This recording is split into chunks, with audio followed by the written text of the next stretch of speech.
Hey guys, before we start, a quick shout out to Alpha Dog Nutrition for sponsoring this podcast. Alpha Dog products are now available at dusupply.com, and you can use code ALPHADOG15 at checkout for 15% off and a credit for free shipping to try it yourself. Now let's get you to your podcast.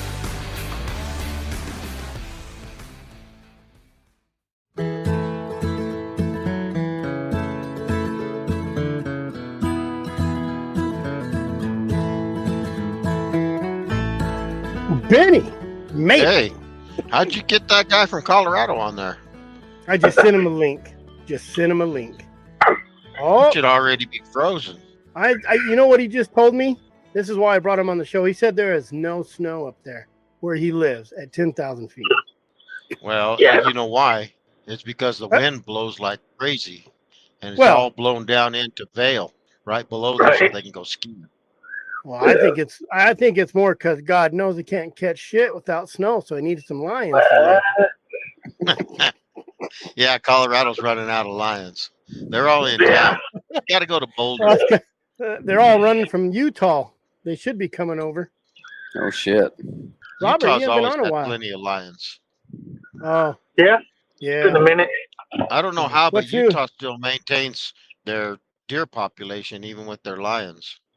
Their lion population and their deer population's in the shitter right now. Is it? Oh, bad.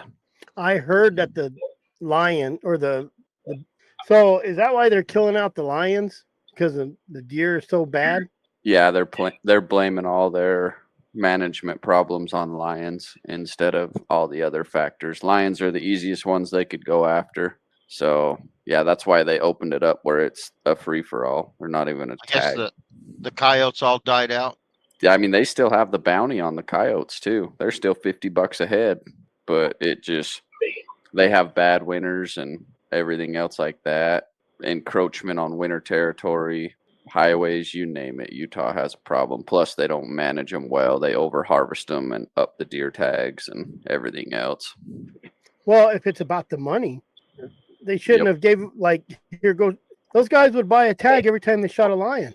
Oh even yeah, if it was $50. Yeah, it's stupid. The problem is the people that pushed the lion thing through, they don't care about money because it's not the fishing game. It was special interest groups and legislators that pushed it through. So they don't give a shit about the money. They just care. They just care about killing off lions to think that it's going to make deer herds better. Plus, it's the livestock guys, especially the wool growers and stuff like that are blaming lions for all this depredation and stuff. So they want them gone. They don't care. Are there still a lot of sheep? Is it the lions or is it the lions and wolves? If you ask anybody, technically there isn't any wolves in Utah. I can't tell you there are or aren't, but there's been a few sightings, but I don't think they're a prominent problem. I mean, I definitely think that lions and bears do kill a few sheep, but the way some of these livestock and rancher guys go is they see a lion track within a mile of a dead sheep and the lion gets blamed for it and killed. For the most part, lions don't kill a sheep. Lions kill 40 sheep or 80 sheep. So, there is every now and then there will be a female raising kittens and kill one sheep at a time. But lions, and they're not, I don't think they like the taste of that lanolin. They're not really too gung-ho on consuming sheep. It's a big game, and when the sheep all wad up into a puddle, the lions just go into a frenzy. So, just because there's lions in sheep country doesn't mean that that's the problem. I think it's years and years ago when PETA was throwing paint and blood on people wearing furs, and that stopped a lot of the trappers way back. And what was that? Probably in the 80s. Maybe it was before that. And we lost a whole generation of trappers that were just trapping in the mornings, trapping in the evenings. A lot of people use that as their Christmas money. And when you lose that generational deal, there's a hole in, so there's nobody out there really harvesting the coyotes anymore. And the coyotes kill everything, absolutely everything. Oh yeah, coyotes are nasty on anything and everything. I agree. Yeah. But I mean, everybody I talk to in Utah right now they're all struggling to even find lions. I mean, they're there. I mean, it'd be hard to completely get rid of them, but the population this year compared to 3, 4, 5 years ago, not even close. Because Do you now think it's a the free for all. pressure? You don't. Well, I mean, pressure might push some of them out, but I mean, man, these guys are trapping them. They're snaring them. People can shoot them on sight. Deer hunters spot them across the canyon. They kill them. They're supposed to check them in, but doesn't mean they're going to. I mean, a lot of guys will shoot them and walk up to them, not say a thing, and walk off. Where there's no regulation or no tag, it's no better than when you are driving down a road, see a coyote, shoot it, and then you look at it and keep going. Same thing. Mhm. Well, I probably shouldn't say this on the World Wide Web, but there's still a healthy population in the LaSalle Mountains. Yeah. LaSalle's are, yeah, I don't disagree with you there. That's one of the better places for sure. But eventually that place is going to get ran hard too. If they'll have hard winters, people can't get up there. Yep. Yep. And that's part of the dynamic with what's going on in Utah is they had hard winters and the deer numbers plummeted. So deer numbers were here, lion numbers were here, hard winter came in, deer went here, and lions stayed here. So they needed to bring some down in certain areas, but they just didn't care where. They just went to the whole state and just said free for all. No limit, no tag, no quota. Just there's pretty much just a war on them up there. The tag thing is what bugs me.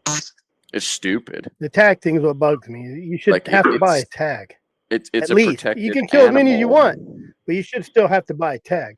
I agree. I mean, I think you should have to buy a tag and they're supposed to check them in, but whether that happens is still a different story, you know. But I mean, it happens everywhere where people just don't like them and shoot them. yeah, oh Just yeah, like coyotes, definitely. like you said. But when there's no law against it, it makes it a hell of a lot easier to do it. But that's everything. Look at those guys in Arizona. Oh yeah, Those 14 guys that The Chinaman? and none of them they all have like across the seas names. So foreign they're names. Chinaman. And they're all, I think, a little bit of everything. And they got a couple of them they said animal abuse. And I was like, what is that? Because they were beating them in the heads with rocks. yeah. They're gonna get Animal activist or hunter, you don't like that. no. I think they should be strung up and stoned. I agree. I mean, there's ethical ways to do things and the right way, and then there's shit like that. You know, I hear the story about, everybody, oh, you shoot your dog, or, the first thing a lot of people say when you're cold, you just go out and shoot your dog. It's so inhumane. But I seen a guy when I was a kid, one of my friend's dads. His dog was really old, and he took it out, and he took a hammer and tried to finish it, and it didn't work. He had to go in and get it. I was just like, man, like that's old school. I mean, this is like 90s, 80s, but that's old school, hardcore guy. You know what I mean? And it didn't work. And the dog, whatever, not doing very good. He goes in and brings a street shot. Yep. Know how to pull a dog that's hurt or whatever fit. They don't even know what's coming. That's just a bad word. Even the word coal, Oh yeah. is a bad word. Whether you give it away or it's a hard word. Yep. well, it's about the most next politically Tuesday. correct word you can say. Yeah. Coal, you know what I mean? But I mean, what else are you gonna say? It's just a fact of life. Oh yeah. I don't. Just because you can shoot a dog doesn't mean you don't love that dog, or No. you're not gonna have a heart, what I heavy always heart tell- because because when my dogs get old, it's some people take them to the vet or whatever. How would you rather die? In a room with 4 white walls and no windows? Yeah. Or outside somewhere you enjoyed? Well, that's that. I'm I the took same way. I can't take one to the vet. I'll do it myself. Yeah. the last time a couple weeks ago, whatever long, 3 weeks ago, I took a dog and we went to a pond and I let her work and hunt and Mm-hmm. and just that's how she ended it where she started a lion at one point. Yep. So That's how I'd want to go. I want to be Warner Glenn and get trampled by a mule or fall. Yeah. Well, that guy you couldn't even keep that guy in the damn hospital. No. If he's lucky, he'll go out in the woods, out there Yep. out in the Malapai. Mm-hmm. Oh yeah. Just like that. So Not the bear hunter that died recently. This bear hunter died like how oh, long the ago one where was the bear fell on him. That's No, a bad deal. That one was a bad deal. But the one I sent you where the guy the one That's where the just guy fell off ironic. the cliff. This bear What? hunter back in West Virginia, he was chasing his dogs. He hunted on foot. He went off a bluff. Yeah. His Yep. boy ended up finding him. That's tough. Yeah, he was. I don't know how old. His dad wasn't very old, late 40s. Kid was in his 20s. That was 4 or 5 years ago. I'd rather that way than sit there and look at pictures. Then in get the hospital. cancer, or Yeah. makes you stop and think. I hunt a lot alone, Oh yeah. and most all my kids have. What is that? What is that money? What is that? What is that, Richard? Mm. That's the value of Let me this see. program. Let me go through the comments. $2 million, was it $200,000? It Yeah. used to only be $85 until Dustin came on here with Cold Strike gear, and his inventory is launched. Now it's $200,000. He forgot That's to what put you a have to do to negative. buy in. A negative got to go in front of that. Maybe that's what Richard's going to donate. That's a lot of collar giveaway, don't you think, there, Dustin? Yeah, no kidding. The loss of state. Oh, yeah. That's those 14. They hit them for $200,000. That's what it is. Yeah, that's what they're saying. I think they from the hit them state. for more. But I missed the story. What are they killing? Everything. Yeah.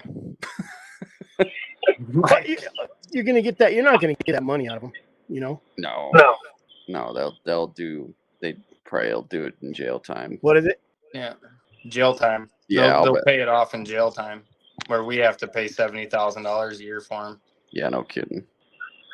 But yeah, 14 of them. They killed antelope, mule deer, coos deer, elk. Yeah. Oops. What were they doing with the animals? Shit. Beating them over heads with rocks. Did they ever say? I don't think they even took the meat. I think they just got bloodthirsty. I don't know. When I read the deal, I didn't say like they had a freezer full of meat.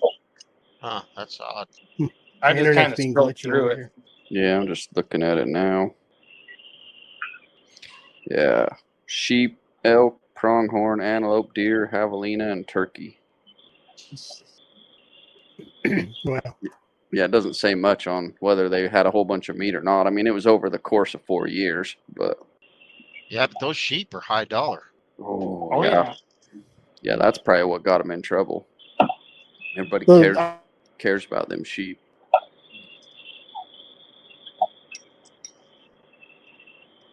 There was always a Southeast Asian market in Arizona years ago. It was all about the bear gallbladders, but I knew guys that got in trouble over that. But that stuff doesn't ever go away. It just kind of moves from place to place and finds different players. Yeah, I agree for sure. Benny, how's the job before we get talking? Same as usual? Crappy? I'm on the short end. No, I'm good. I'm working by myself. I'm burning money for nothing. I'm going through the checkbook at work, and everything's good because the end is near. The end is near. Short timer. Since we're talking about short timing, what's the statute of limitations? 3 years? On what? Depends on. I don't think there is on a felony. I don't. Well, no one listens anyway. This is total. Is this about a friend of yours? Yeah, this is total, like a bullshit story. My buddy is a welder. He was welding for a company, and he bought a welder from the company to use at his house, and he quit his job, drove home, put the new out because the bolts on the outside of a welder, they're all serial numbered and everything. So he took the shell of the welder, put it on his old junky welder to make it look new, put that back on the welding truck, and put his old crappy shell on the brand new welder and put that back in his yard. in his shop, and then he quit. I knew a guy worked at the mines, drove a work truck out, one of the ones that was parked in the line that was out of order, or it discontinued to be in use, and just never brought it back. And there was another guy there that did the same thing and drove it into a mine shaft out in the middle of nowhere and waited a year or two and went and got it. Mm-hmm. There's a will, there's a way. I bet you those mines lose a lot of stuff. A lot of stuff. Like my one buddy, he made logging chains just from the end dumps and stuff. They had snow chains, and every now and then they just come summertime they just have a pile of them. You just go there, grab them 4 sets, 8 sets. Yeah. I think that's how them oil fields are too. There's a lot of shit that goes missing. Definitely. But it depends on who you are, what you're allowed to get away with. Yep. Or who's working around you, or what your job is. If you're just that guy running around oiling stuff by yourself, just in the farm field. I worked for MSIDD, which was CAP Canal, basically as a sister. We took water off them, and all the time there was stuff stolen off those tractors and out of those fields. Mm-hmm. Those little 5 horsepower pumps on those trailers, those disappeared a lot. What? You have the right to remain silent. Oh shit. Oh, it looks like a little baby. Yeah. Man. What'd you have court today? You just get off work. He actually, no, hell no. He is the undercover. Yeah. I've never lied. Never He's undercover. He says he's from Louisiana, but he's probably U.S. wildlife. You know what he just told me? He's looking at a piece of property in Arizona. Son of a. He says, I've been out there a couple times. I'm going to do good. That's right. You got to go to Young? Oh, yeah, you got to go to Young. He's going to go hang out with the undercover in Young. Hey, there is one. That's what I hear. Yeah, he's U.S. Fish and Wildlife. He didn't go to our rendezvous, though. Hurt my feelings. No, and I'm glad. I was going to be real grouchy if he showed up. He showed up at a get-together that I had one time uninvited, and I was ugly. I don't think you can help that. Well, my attitude, how's that? Oh. There you go. I still don't think you can help that. Jeremy posted a video, and I really thought he was going to do a quick clip of me shooting at a squirrel. I edited a lot of that out. That's like man, I was trying to shoot my son's every time I had to edit out a miss. There's a lot of them Chris on one. goes to shooting at you, you're safe. It wasn't my rifle. It was a little baby rifle. Well, let's just say your poor kids, we need to pitch in and buy them a brick of 22 bullets because Chris used them all up. I did. They had a Ziploc bag in there, and I kept stealing them. You're going to have to get a scatter gun. Yeah. Hey, I learned to shoot. No, I when I'm hunting squirrel, I shoot a shotgun. Or I got a 22 with a scope on it. But I'm surprised they let you shoot 22s in the air at squirrels, honestly. Yeah. I never thought of it, yeah. But the 410's a good squirrel gun. I just take my 12 gauge. So you know what's the best gun I ever had? Since we're talking about little guns, I had a 410, and when I would run bobcats in Nevada through the rocks, they'd never stick and hold very long. I'd shoot them from like 30 yards away. When I got close, they'd blow out of the rocks. I'd shoot them with a 410 with buckshot, and that buckshot was only 5 pellets. Yeah, that was a handy little gun. And that's small buckshot.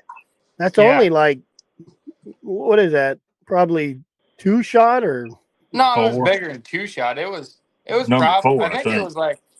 It wasn't 12 gauge buckshot is like 8.8 millimeter. Number 4. Yeah, number 4 buck. Well, F that cricket. That's all I gotta say. Yeah. And then Jeremy grabs it, shoots it, and whacks it right out of the tree.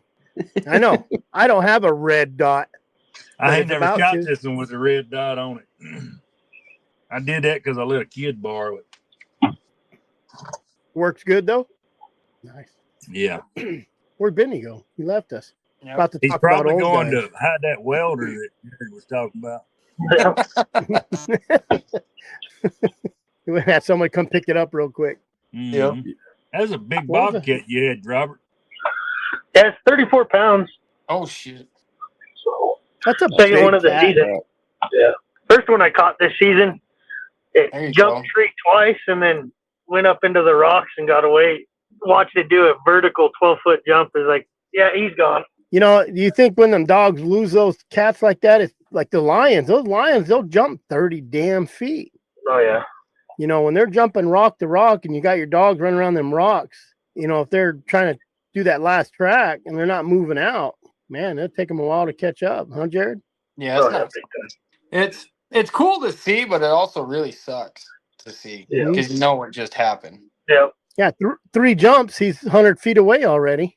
I doubt Oh, he's yeah, leaving it a whole takes lot you- of it.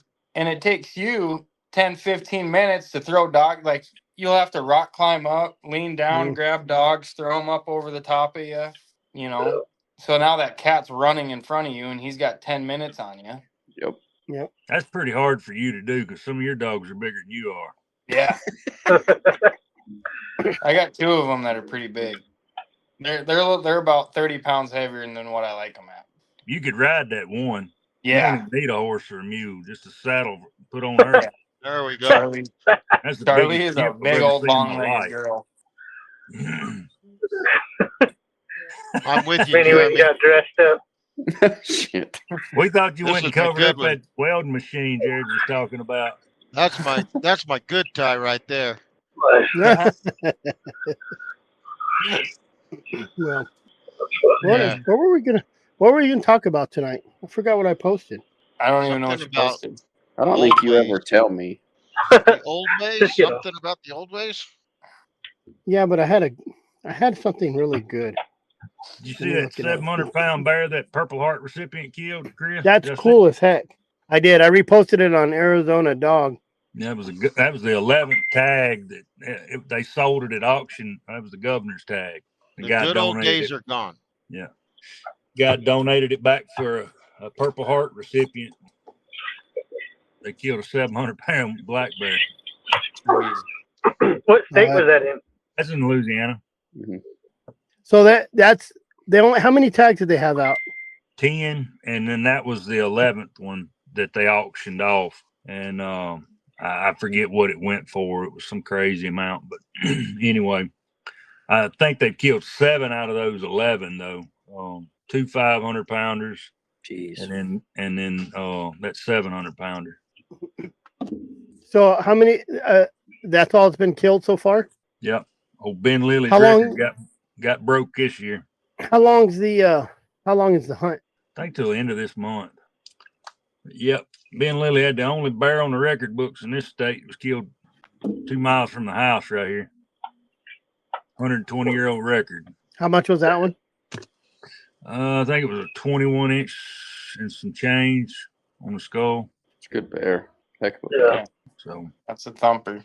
that first one that little kid killed, he's already, the green score's already beat that, but they hadn't announced the actual score. But he's like number 5 in Boone and Crockett and 7 in SCI. Mm. And that's the only one that's been scored. The other 2 hadn't been scored yet. Still in that dry period. Mm-hmm. What is it? Is it a 60-day or a 90-day drying period? I think, I think every it's 90. Yeah, that depends on what it's going for. If it's SCI or B&C, but I think it's 90. What? So they've only killed 2. How big was that kid's? It was 498. Then they killed another one. Was it yesterday or day before yesterday? That was 515, and then this one was 698. That's a ridiculous bear. That was a big bear. How'd they kill it? Dogs or Bait? just No, they won't let you hunt them over. You have to hunt them over bait or stalk them. A hammer to I the don't- head. or a rock? Oh, That's how they do in Arizona. If you're Yeah. Chinese They or won't whatever they let are. you use dogs. How long has it been since you got to kill bears there? 87, I think, And was what- the last season, maybe. Jeez. You know what the I can't- population No, is? 84. They say we have less than 1,000, but that's BS. 40 Yeah. years ago. just in my parish alone, we have 25 run over on the interstate every year. Yeah, that's a good. Not including the other little roads that they get run over on, and you can go sit in one field and see 15. Yeah. So, but the way they come up with that, it kind of goes back to what they were talking about with the mountain lion studies. Here they use a 3-strand barbed wire and they put donuts in the middle, and they make a triangle and they leave it out for say a month, and they collect the hair, and then that's how they figure out how many bears they have. So, and then plus the ones that are collared and the ones that they don't have any trouble with the cops eating the donuts. No, Game they're wardens. too far out in the woods. Most of the cops won't get out in the woods. I seen a post today. I don't know who put it. Maybe it's on TikTok or somewhere. It said, "Cops eat donuts. What do game wardens eat?" There's like thousands of comments on there. It's all your game that they took, confiscated. That's a big bear. Yeah, that looked big. That guy looks pretty good size too. A 400-pound black bear is a huge bear. That's a big bear.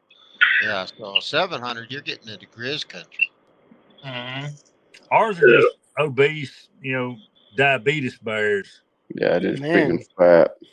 I have a picture. Let me see if I can. I'm afraid to mess with my internet. Robert, you don't have any bears up there where you live, do you? Well, I'd send a picture, but last time I did that, it got turned into sand. They switched the snow out. What? What happened? What? We were just trying to make you look good. He had a picture of a bear and that he trailed all the way across the dunes. It was crazy. That bear was over 650 pounds. The smallest bear, I've shot 5 boars. My smallest one was 125 pounds, and my biggest one was just over 650. Jeez. That's a big bear anywhere, but, in y'all's country, y'all don't have the cornfields like we do. So, I mean, that's a big bear in y'all's country. Yeah, he was a problem bear. He was taking those big trash cans, and he'd cart them off 200-300 yards up into the trees and go through them. See, Chris and I run across some bears like that, but he wouldn't let me run them. Right. The only time we rigged was around these foofy houses where it's a second home and they have ring door. I seen the ring doorbell on the one. Yeah, they seen us go by already. My dog's blowing up. Yeah. It's right on the golf course, isn't it, Chris? No, we didn't go to the golf course. No, it was in the middle of the forest, but he won't take me to a good spot. We were headed to the golf course and we did this circle and we started going down the road, and then I realized it was further. It was like 18 miles up the 300 road back to Sholo. We were going to go behind the golf course, see if anything was laid up. I had to make sure you went undercover first. That's why I shoot. That's why I shot all bad, so he didn't think I was a good poacher or nothing.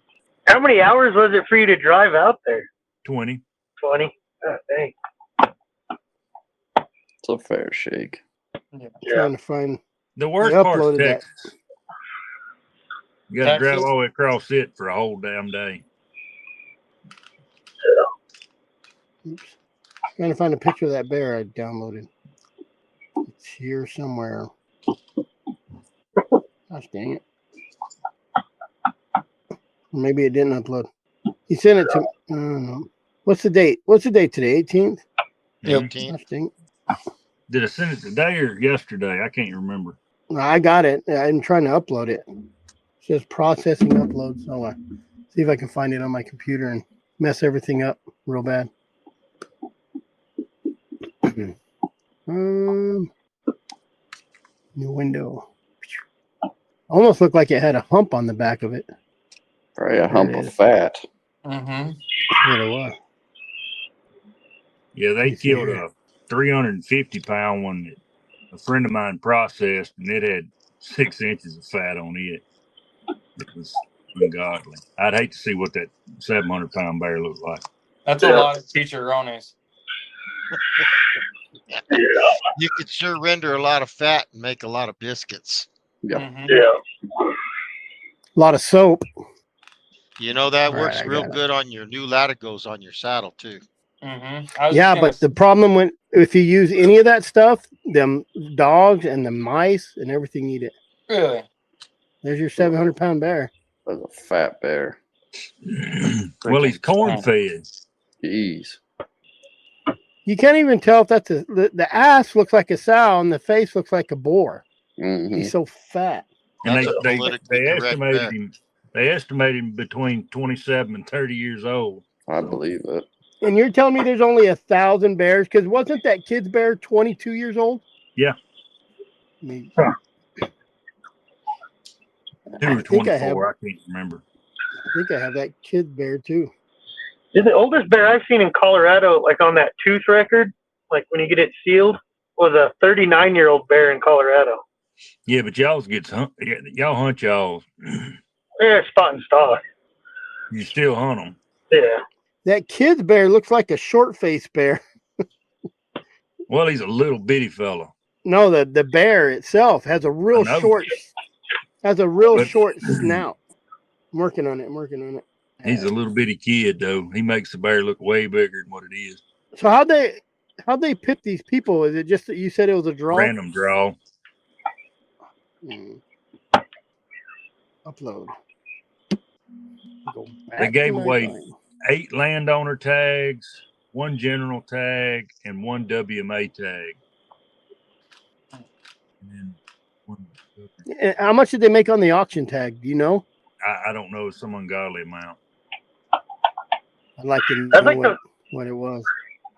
I think those tags that they sell at Utah at their banquet, what they get for those tags is like, holy crap. Yeah, it depends on the unit. I think that one year we had that Fish Lake tag go for $19,000. Yeah.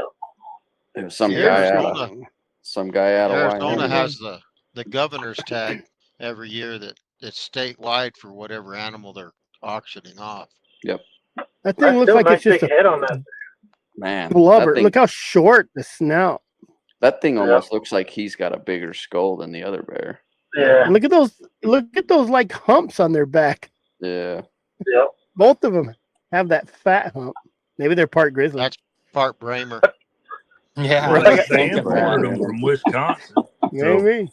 So, they could be some grizzly blood there. Has there been any documented like crossbreeds?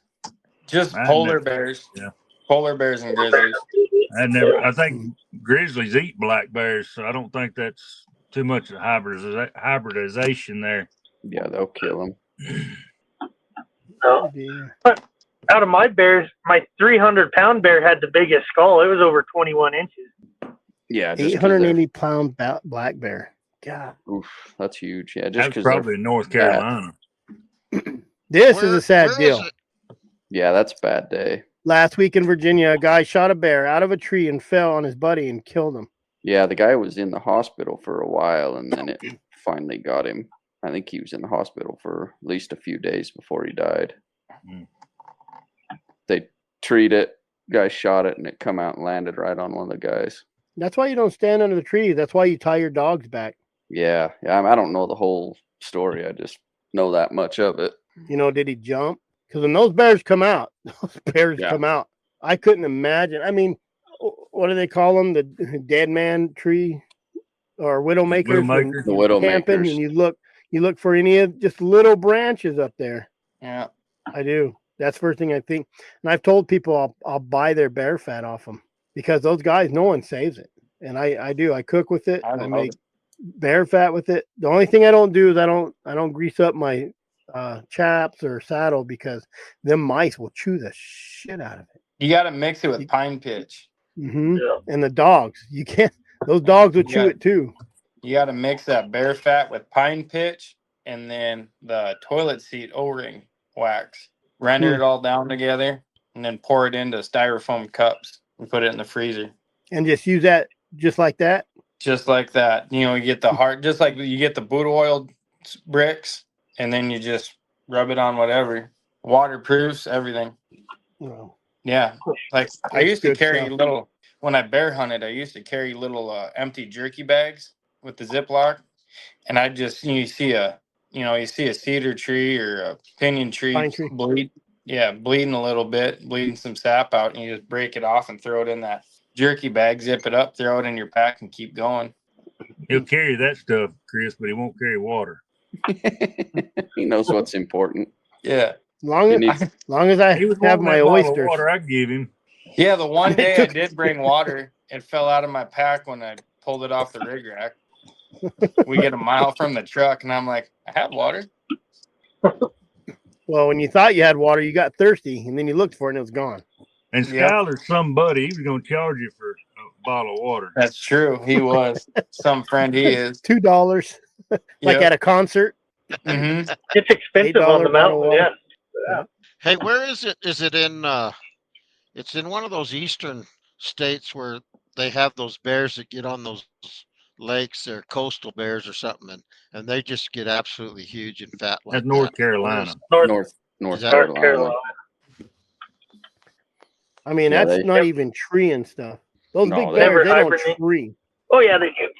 I got a Do buddy they out there. really? I got a buddy out there. Actually, I met him this year. He was up here for some firefighter stuff, and they hunt bears back there. He sent me a video of a bear they shot that was over 600 pounds in the tree. Jeez. Clear up there too.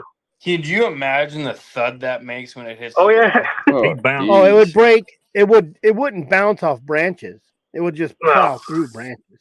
That's Yeah, what it When did. It he just hits, broke every he branch. bounces. Yeah. Just the Just sound, crack, crack, crack, swag. God, That's nuts. that's a big bear. That's a big bear. You know, I think the biggest I killed out of a tree was just over $300 or 300 pounds. And it was on the ground, and it was my daughter-in-law's bear. And that's the only time I ever had a dog hit by those bears. It got cut in the back. But it wouldn't go after the dark dogs. It only went after the white dogs. It was crazy. Because Those it's a dark black dogs bear. would be all around them. And as soon as that white dog, any light white dog would go near it, it would chase that white dog off. Racist. But it wouldn't mess with the dark dog. Race. Might have had racist cataracts. bear. If it had cataracts, Maybe. it wouldn't have been able to see good. So those Yeah. lighter dogs stand out. Do any of you guys follow Frozen Man Outfitters out of British Columbia? Oh yeah. Well, they stopped I putting think you videos out. told me. They caught and killed a lion. It was blind, Yeah. Yep. and that was a healthy lion. So, Was it totally blind or just Yeah, no, totally blind. Eyes were blue. how does they that killed some how big does that cats up there too. how does that happen? Disease, something. Mother I mean, Nature's Fungus. hard. Yeah. You can get a fungus, anything, maybe high blood pressure. Maybe. There was Diabetes. something going on a few years ago with Idaho and their moose population. They were getting some sort of brain worm, and they'd go blind. You'd, Huh. you'd, you'd see them, and their eyes are just whited over completely, and you'd watch them run into trees and everything else. But a In moose Colorado, can we just had- graze. Yeah. Predator's a whole different story, but they've got a good enough nose they can scavenge on dead shit for miles. I mean, they'll Yeah. stumble getting there. In Colorado, we had that with our mule deer. They called it was like the conjunctivirus or something like that. And Yeah, their eyes would turn all white, and there'd be like blood veins and stuff. They'd run into fences, and they couldn't see. They're blind. yeah. It was nasty. It was Well, bad. I don't know. Hey, listen, I've been called blind, and I'm not blind. I think I'll keep those comments to myself. Oh I don't think man, I that don't- boy's I on a don't- roll. I don't think the World Wide Web's quite ready for the rest of me yet. Yeah, we'll wait till we get some members at AWDA before we start really hammering them down. Yeah. Maybe yeah, maybe I need to make a bunch of soap and give that away too with the membership. Yeah, there you Oh, go. Minx 95 is ready on the list. I know, I seen that. Where'd he go? Just send me an email. I'll mail you one. Christmas time. I have some. So I got a bunch of fat. I need to. I already have it rendered. I did screw up. I left probably 20 pounds of fat. I took it out of the freezer. You're way behind, Tim. We already talked about it. You came in late. Yep. and I left it. I took it out, and I had a refrigerator in my shop it's not running. It was just in the middle. I put it out of the rain or anything. I stuck it up there, and it's kind of crazy. I didn't find it for a couple months, and I was cleaning my shop, and I looked up. I think my son was there. I'm like, holy crap, is that fat? But it didn't smell rancid. Like maybe it was cold enough up there, but it's been warm. It's supposed to be 60 degrees this weekend. It was Hell. 80. It was 84 in Tucson today. Yeah, it was warm here. Yeah, and that guy over there is saying he ain't got no snow at 10,000 feet. Nothing worth the shit. That's crazy. Well, I've been to that town where he lives close by, and I don't care if there's snow or not. It's cold. Oh yeah. Last year, A3 guides killed a 430-inch bull elk coming in from Skeleton Ridge. It's between the Verde River and Pine Mountain over by Dugas. How far is that off the res?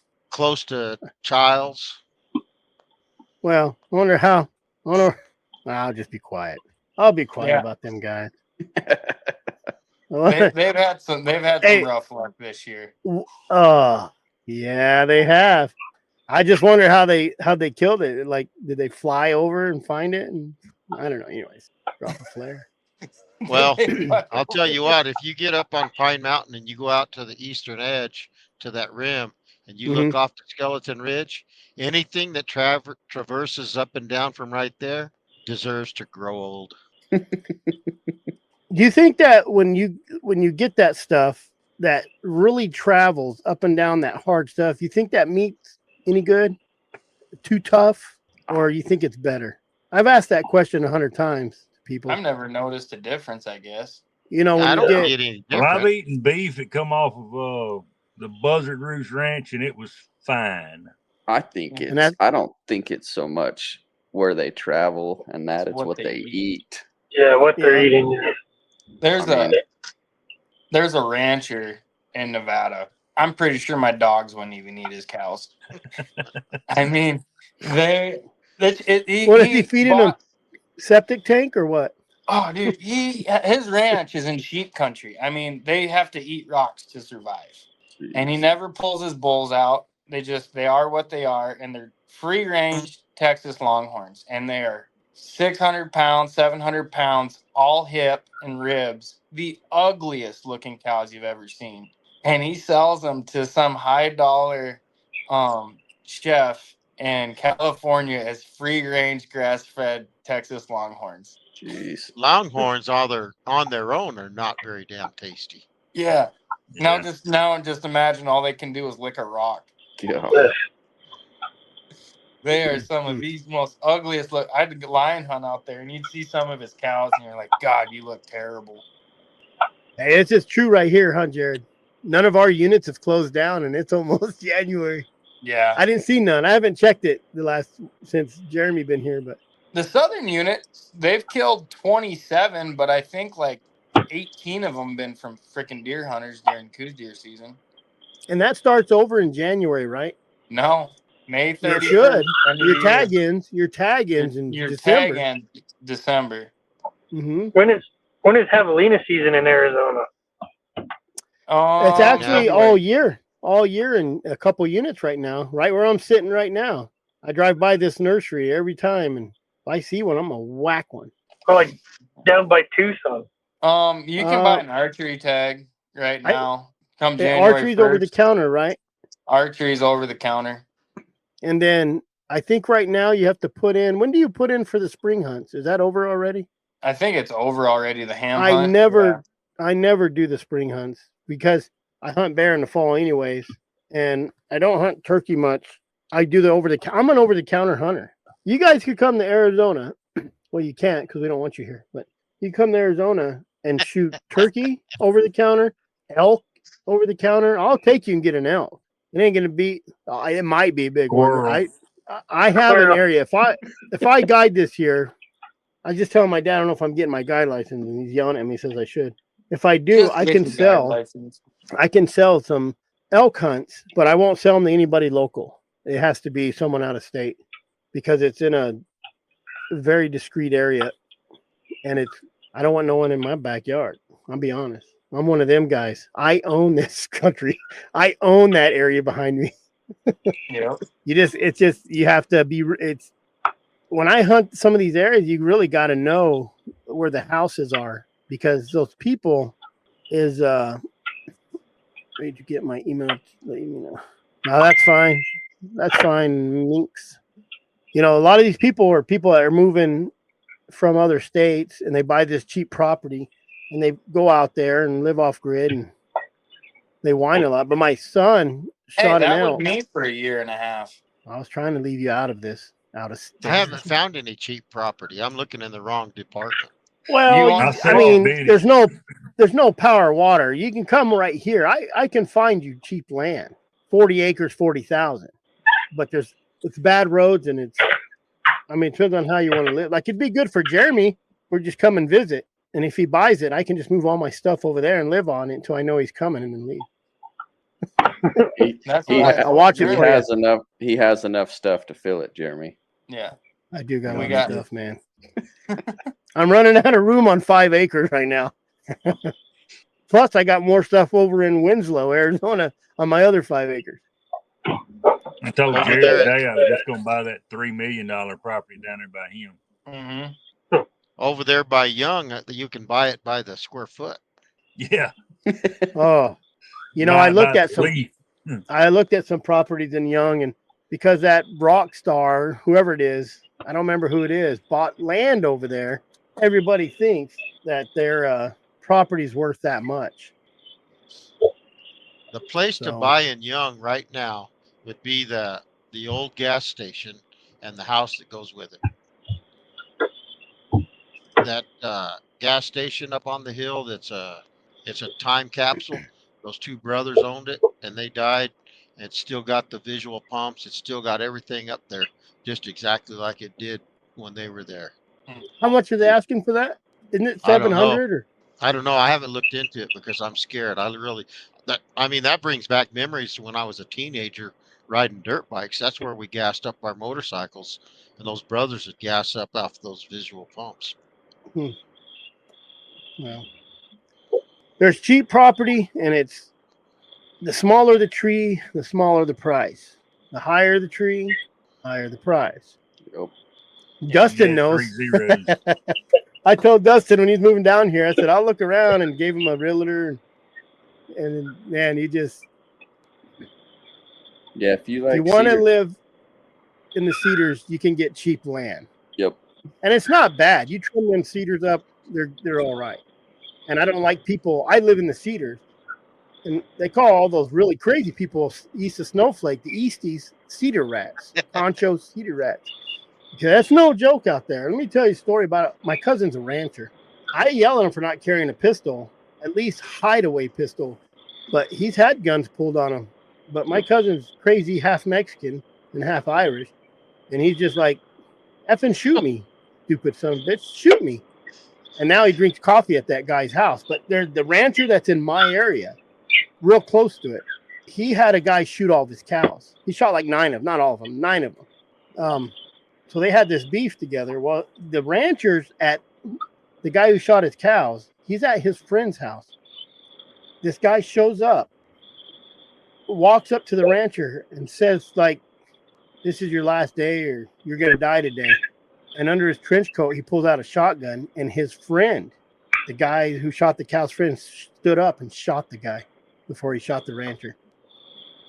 How would you have, I don't know how great of friends they were, but how would you like to have to shoot your buddy? You know what I mean? Because he was going to shoot at the rancher, and that guy ended up selling out and leaving. Good guy, but that's how it is out here. I don't know why anybody buys annexed. Everything is checkerboarded private property, and it's a fence out state. Yep. So, well, Dustin, where did you end up going?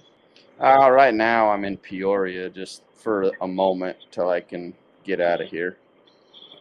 Well, hell, if you can afford a place in Peoria, you can go anywhere. Well, you can't. That's why I need to get out of there. Rent, dude. I hate rent. Yeah. You're renting. Okay. He has to rent. That's just wasted money. So what's your goal? Where are you looking? we'll be out of here in June probably, but we're not 100% Still sure. looking. We're right? looking Sholo, Snowflake, maybe Prescott, somewhere right around there.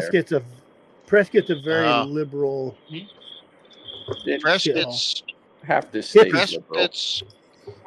Prescott's council and every government office is overrun by the Californians now. I mean, that's Yep. where I'll end up. I'll end up in Yavapai County, Yep. hmm but that's all right. I'll just fight with them. I'll take my shotgun out from underneath my tie. You know, Underneath if my you tie. you know if good property, if you could find property in Pine area, Yeah. but it's going to be expensive too. Yeah, see, Yep. that's been taken over for so many years. There's Yep. not enough left over there. You can go burning, but then you got to put up with psycho druggies. Yeah. Well, see, it's Cedar Rats. Concho's not a bad area. You just got to pick and choose your area. yeah, and that's the hard part is I got to stay somewhat close to the valley because my wife comes here quite a bit. So Well, if that's that's the case, then you just need to go. You gonna stay on the desert then? we'll see. I don't know. It's hot as hell Globe, down here. Globe's 5,000 feet. No, Globe's not that high. Yeah, it is. It is. What it says on the 4,500 sign. feet. I think Globe is actually 4,000 itself.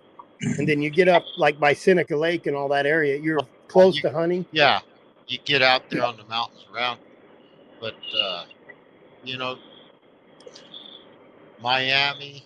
You can go to a lot of those mining towns. Of course, Yep. copper's a boom again, so things have gotten expensive again, but they're still within reason. Yeah, I've got a buddy that lives in Safford, and he really likes it. He works the mine. It's hot But- there. You don't want to go there. My It's son not as lives hot there as too. here. No, it's not. I don't know. It gets up It's not there a- over 100, but it gets to 100 in Sholo too. In the dry, sometimes. Yeah. Come up. If you Come get up over there sometime. to Stafford, I think Tim Klump, the oldest of John's boys, lives in Stafford.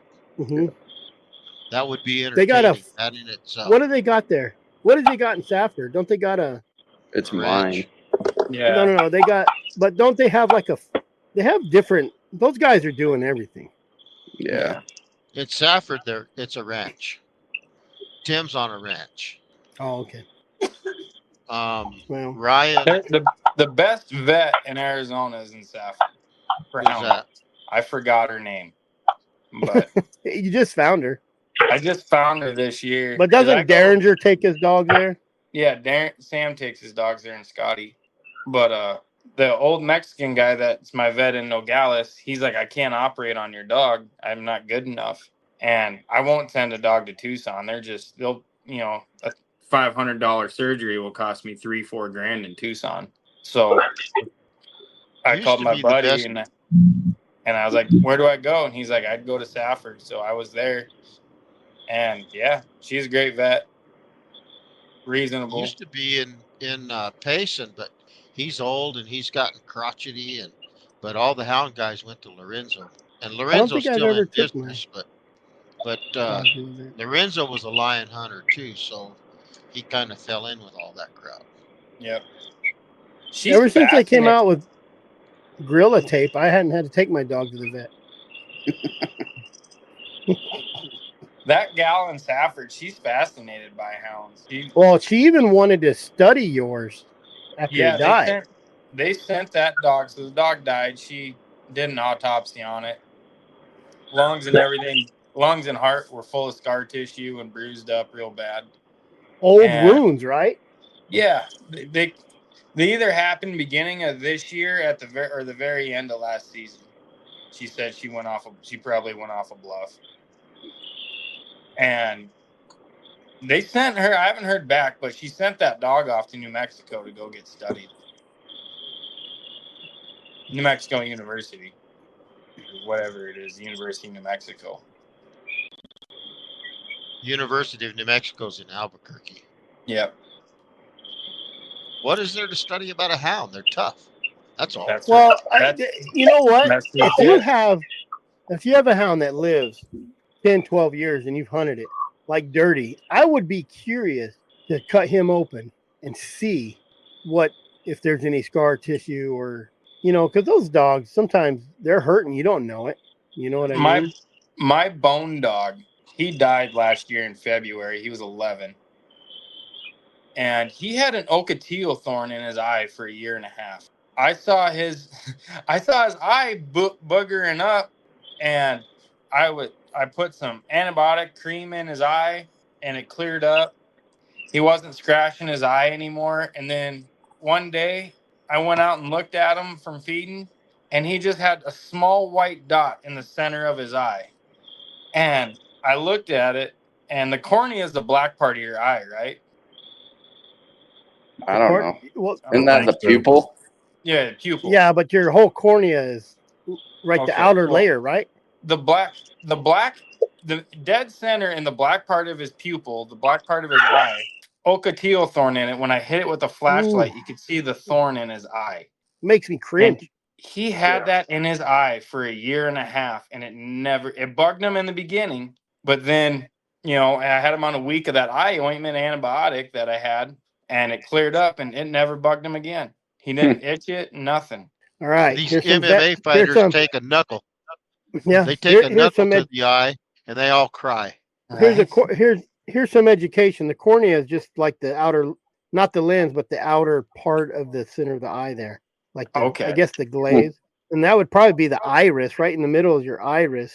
That's probably, it's just stuck through the cornea. It don't matter. When you get a piece of sand in your eye, I cry like a little baby. Yeah. I hate it. Yeah. Or you get a scratch. We killed a bear. We were taking it down, and one of them cat claws, the real small. Oh God! And I had my glasses on. I always wear my glasses, or try to, when I'm walking through, and I didn't. They were on my hat, and that thing came and whacked me. And the next morning I woke up and it was bubbled up, and I remember like squeezing it, and it popped, like fluid out.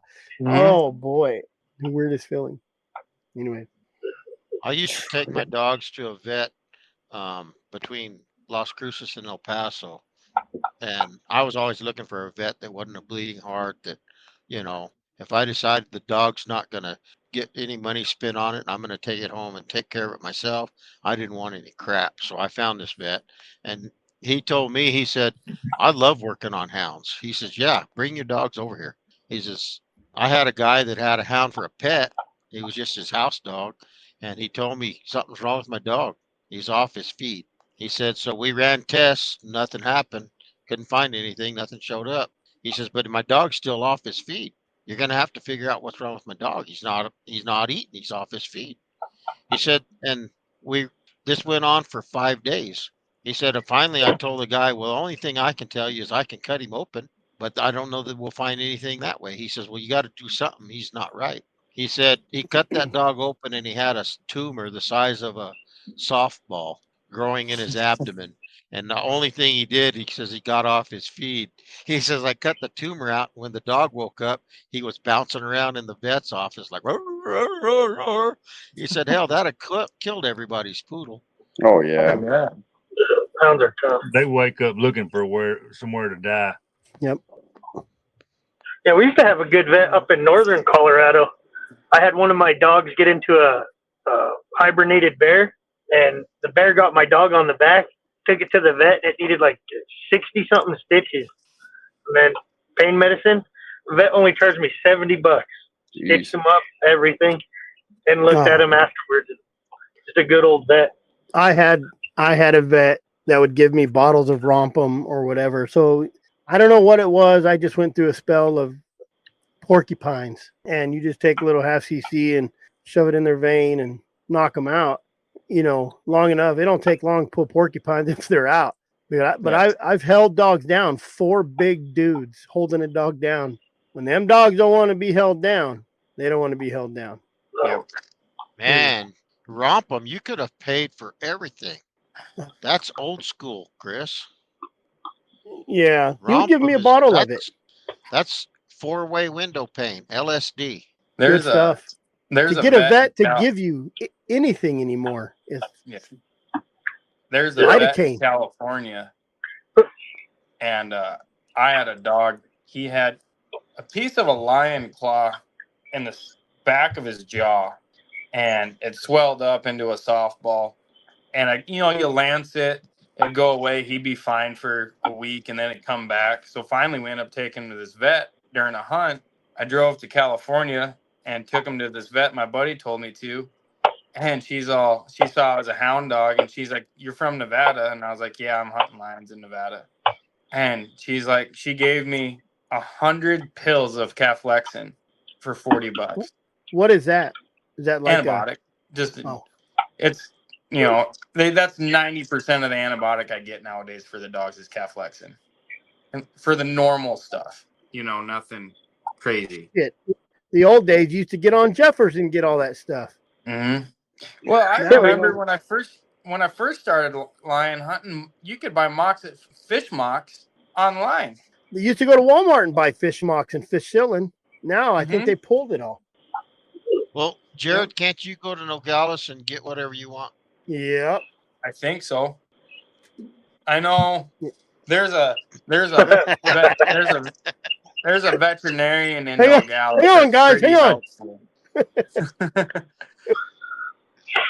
There's a veterinarian in the Mexico side of Nogales that my bird dog buddies go to for extended use of medication, where they'd go broke in the U.S. They go to Mexico and buy it, and then it's nothing. Ask But any you can out still of buy- country person. You can buy whatever you want. You can buy penicillin, amoxicillin. You can buy all of that at, all along the roads in Mexico. There's a sign pharmacy. You go in there and buy whatever you want. He finds it on the ground, Benny. It don't matter. He can go into town. You probably.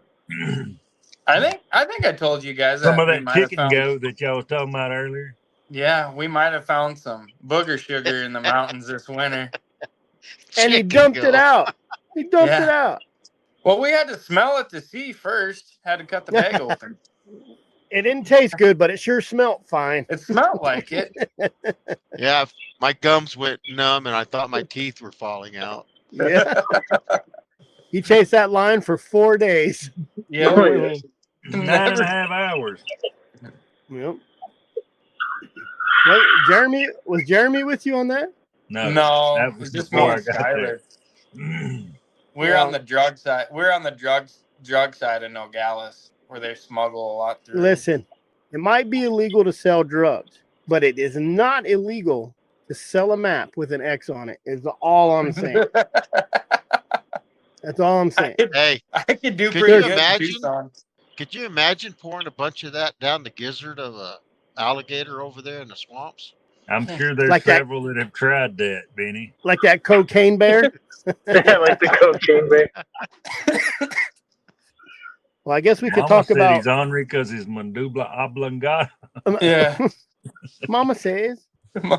Did you guys guess hear we- about that true Florida man? Uh-uh. He got arrested for molesting alligators. Oh, Jesus. Listen, if you're brave enough to molest an alligator, have at Nothing it. surprises me. Nothing Yeah. surprises me anymore. Yeah. Horse racing track, those events, there will sell you anything you want. Now, let me tell you about a horseman I knew back when we were running auctions, and we used to run auctions like heavy. I'm talking $10,000-$20,000 a week we'd spend just buying and selling. And we knew a guy that did some race stuff and back and forth in Mexico. And I can tell you that his mares always went to Mexico without incisions and then got spayed. I don't know, what do you call it when you do a horse? Shit, I don't even know. Like a gelding. But he would take them over there, and all his mares would come back with incisions because they made them non-productive. But they were always heavier than an ovary. I'm going to tell you that. Kilo heavier, maybe. I don't know. Just saying. That was a long time ago, Jeremy. Statute limitations. That's out of my jurisdiction. Yeah. You took a lot of horses over There's there. Lot back. Anyway, Hey, maybe we should talk. Would you wear this tie to work? I wear Me? that. I wear that tie game and fish. I don't wear a tie to work, Benny. He was I at was going to church wear today. this tie. I met with some Venezuelans, and it was an oil deal that I was working on, natural gas, and I had to go to Dallas to this super high dollar restaurant. And my first wife told me that this was not a good choice, and I said they need to know exactly who they're dealing with. What's on that tie? A bunch of Looney cartoons. Tunes. Looney Tunes. Hang on. I got to. Oh, hang on here. Let's just make him famous. Where you at? I don't. You need to get one with the Lorax on it. He's right there. Here. Yep. This tie is pre-Lorax. That's awesome. This is funeral attire. Oh, shoot. you Yeah, go I to don't- funeral today. We're I all don't making need none fun of of that. you too. Now you made us feel all bad. Mm-hmm. All right. Good job, Jared. I thought we were. Good job. I thought we were classing the place up. Forget it. No, I thought he just. I No, thought he just wanted to. You were making fun of him. That's sad, Denny. No, I was joining him. I thought he's going to bring some class to this program, and I don't want him to look out there. Everybody looks up here, and here's one bozo with a tie. Doesn't matter what's going on. I thought, well, I can be a bozo. Oh, Yeah. well, should we talk about the subject that I actually posted? Yeah, What are you we got. talking about? Who are we going to look up to next? Who's the next? In 20 years, everybody's going to be gone. All those guys that we talk about are going to be gone. Yeah, the guy up there on top too, Mm-hmm. yeah. Which one?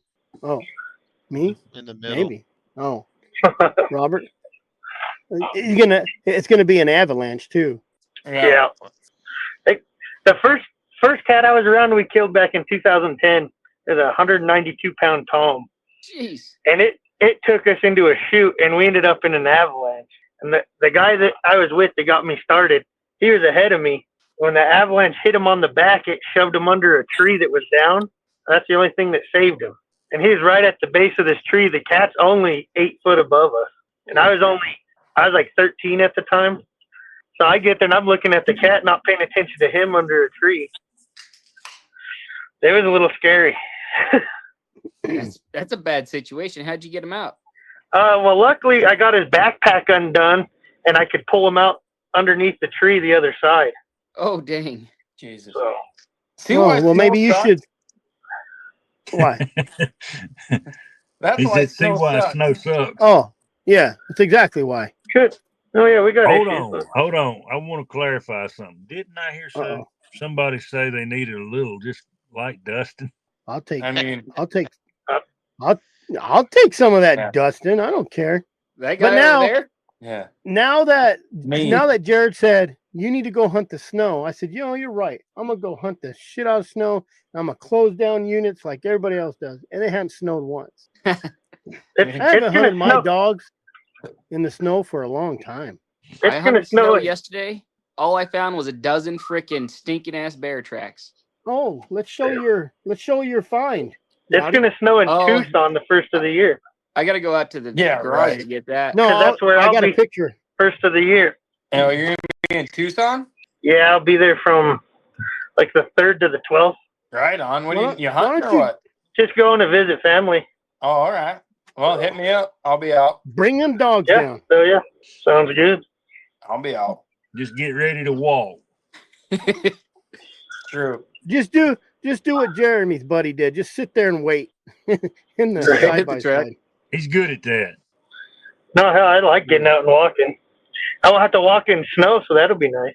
Okay, It's Jared, just Not that we don't got let much. Jeremy lie. Jared don't walk. Jared goes. There's a difference. Yeah, I got a trail right here. It's this wide. Yeah. And goes this far. And he's like, oh, just sit on your butt and slide. And you slide for like 200 yards where you actually hit a tree. Something stop you. Nothing Yeah, will I'll stop like, you. Blow you up. Who are we following? Yeah. That trail didn't turn out to be the best as I thought it would be. It wasn't that bad either. I mean, I'm over exaggerating it. I mean, it was not bad. Where Casey took me was bad. Yeah. That's damn When he was good. talking about Casey's country and when we were up at the rendezvous, I'm like, I don't want to hunt this. That stuff is bigger than what I got, and it is straight bluffs. I'm Yeah, all right. I'm all right with my little rolling hills down here. The mountain we I took turned loose on at Casey's, it looked just like your country, but on the other side, it's just straight down rock slide. Mhm. And he's like, "Yeah, just sit on your butt and slide." Heard this before. Yep. Shoot, I hate that snow. Dang. I've hunting all this year without snow, and first snow of the year that I got to hunt this year, and shoot, there's only about 3 inches, and I about slid off the road 2 different times.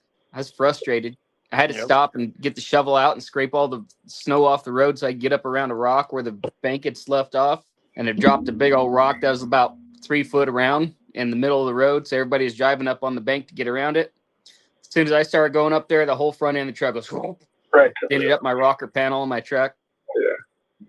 Yeah. Sounds I've like never you're had my following mule do Chris. Never had my mule do that.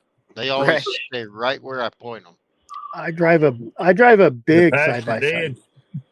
Yeah. My Ford Ranger were- does There we go. good as long as I have good tires that aren't bald like I do now. Oh man, ball tires. They're no good. It sucks. Right, here's What do you guys consider the old timer legend status? I guess You give me know, like one the second. guys that are. Give me 1 second. Here we go. Oh, that That's deadhead. what I Rowdy. yeah. hmm That's a real good one. But Yeah, 5x4. He was off in a little bowl, had the spine still attached, face all ate up. So I imagine it was just a female. She didn't eat everything. In Arizona, are you allowed to pick up deadhead? yeah. Yeah. You are, but there's a gray area because if it's too fresh, and what I would do if you got if you know it's from last year, take a picture of it for you. Start hacking just take a picture of it, where it lays. Yeah. Right. So, and don't tell We've- game warden, because them game wardens will come in there and steal that they'll steal it from you. I'm gonna tell you that right now. God dang, Will can they? we talk about the old timers? Because I'm excited. Oh, go ahead. Yeah, Let's yeah. sorry. So yeah, because back in the day, the Lee brothers were big dudes, and they weren't even old. But we talk about Henderson or Hendrick. We talk about Smith. We talk about Bean. We talk about Clump. Like these are all guys. A lot of these guys are still alive. You Yeah. know, who are we gonna? We'll still talk about those guys. Ben Lilly will always be talked about. The Dales will always be talked about, or the Lees. But in 20 years, what is it going to be? Who's going to be that person you look up to? And what are the new guys? So like I said, I think I'm in the middle because I started off with no collars, and then I didn't get collars till like 2008, and those were shot collars. I don't think I got GPS till like 2010, 11, maybe 11. I didn't But get nowadays, I didn't get you're GPS raised till with it. I didn't get GPS till they came out with those 200 eyes. So now they're raised with it, though. That's when you get into Hounds. The first thing these guys do is go straight to Garmin. Yeah. Yeah. or Well, that's Now they go whatever. I mean, straight to that's- Cold Strike. That's like talking. Now your you first gotta go rifle straight had a to scope Cold on it, Strike. Well, Well, in the old days, they killed everything with a 30-30 open sight. There was no range finder. But There was no. They nowadays, killed more. They killed more stuff with a 22 or 22 Magnum than anything else. And they had no one rules 22 for mag. it.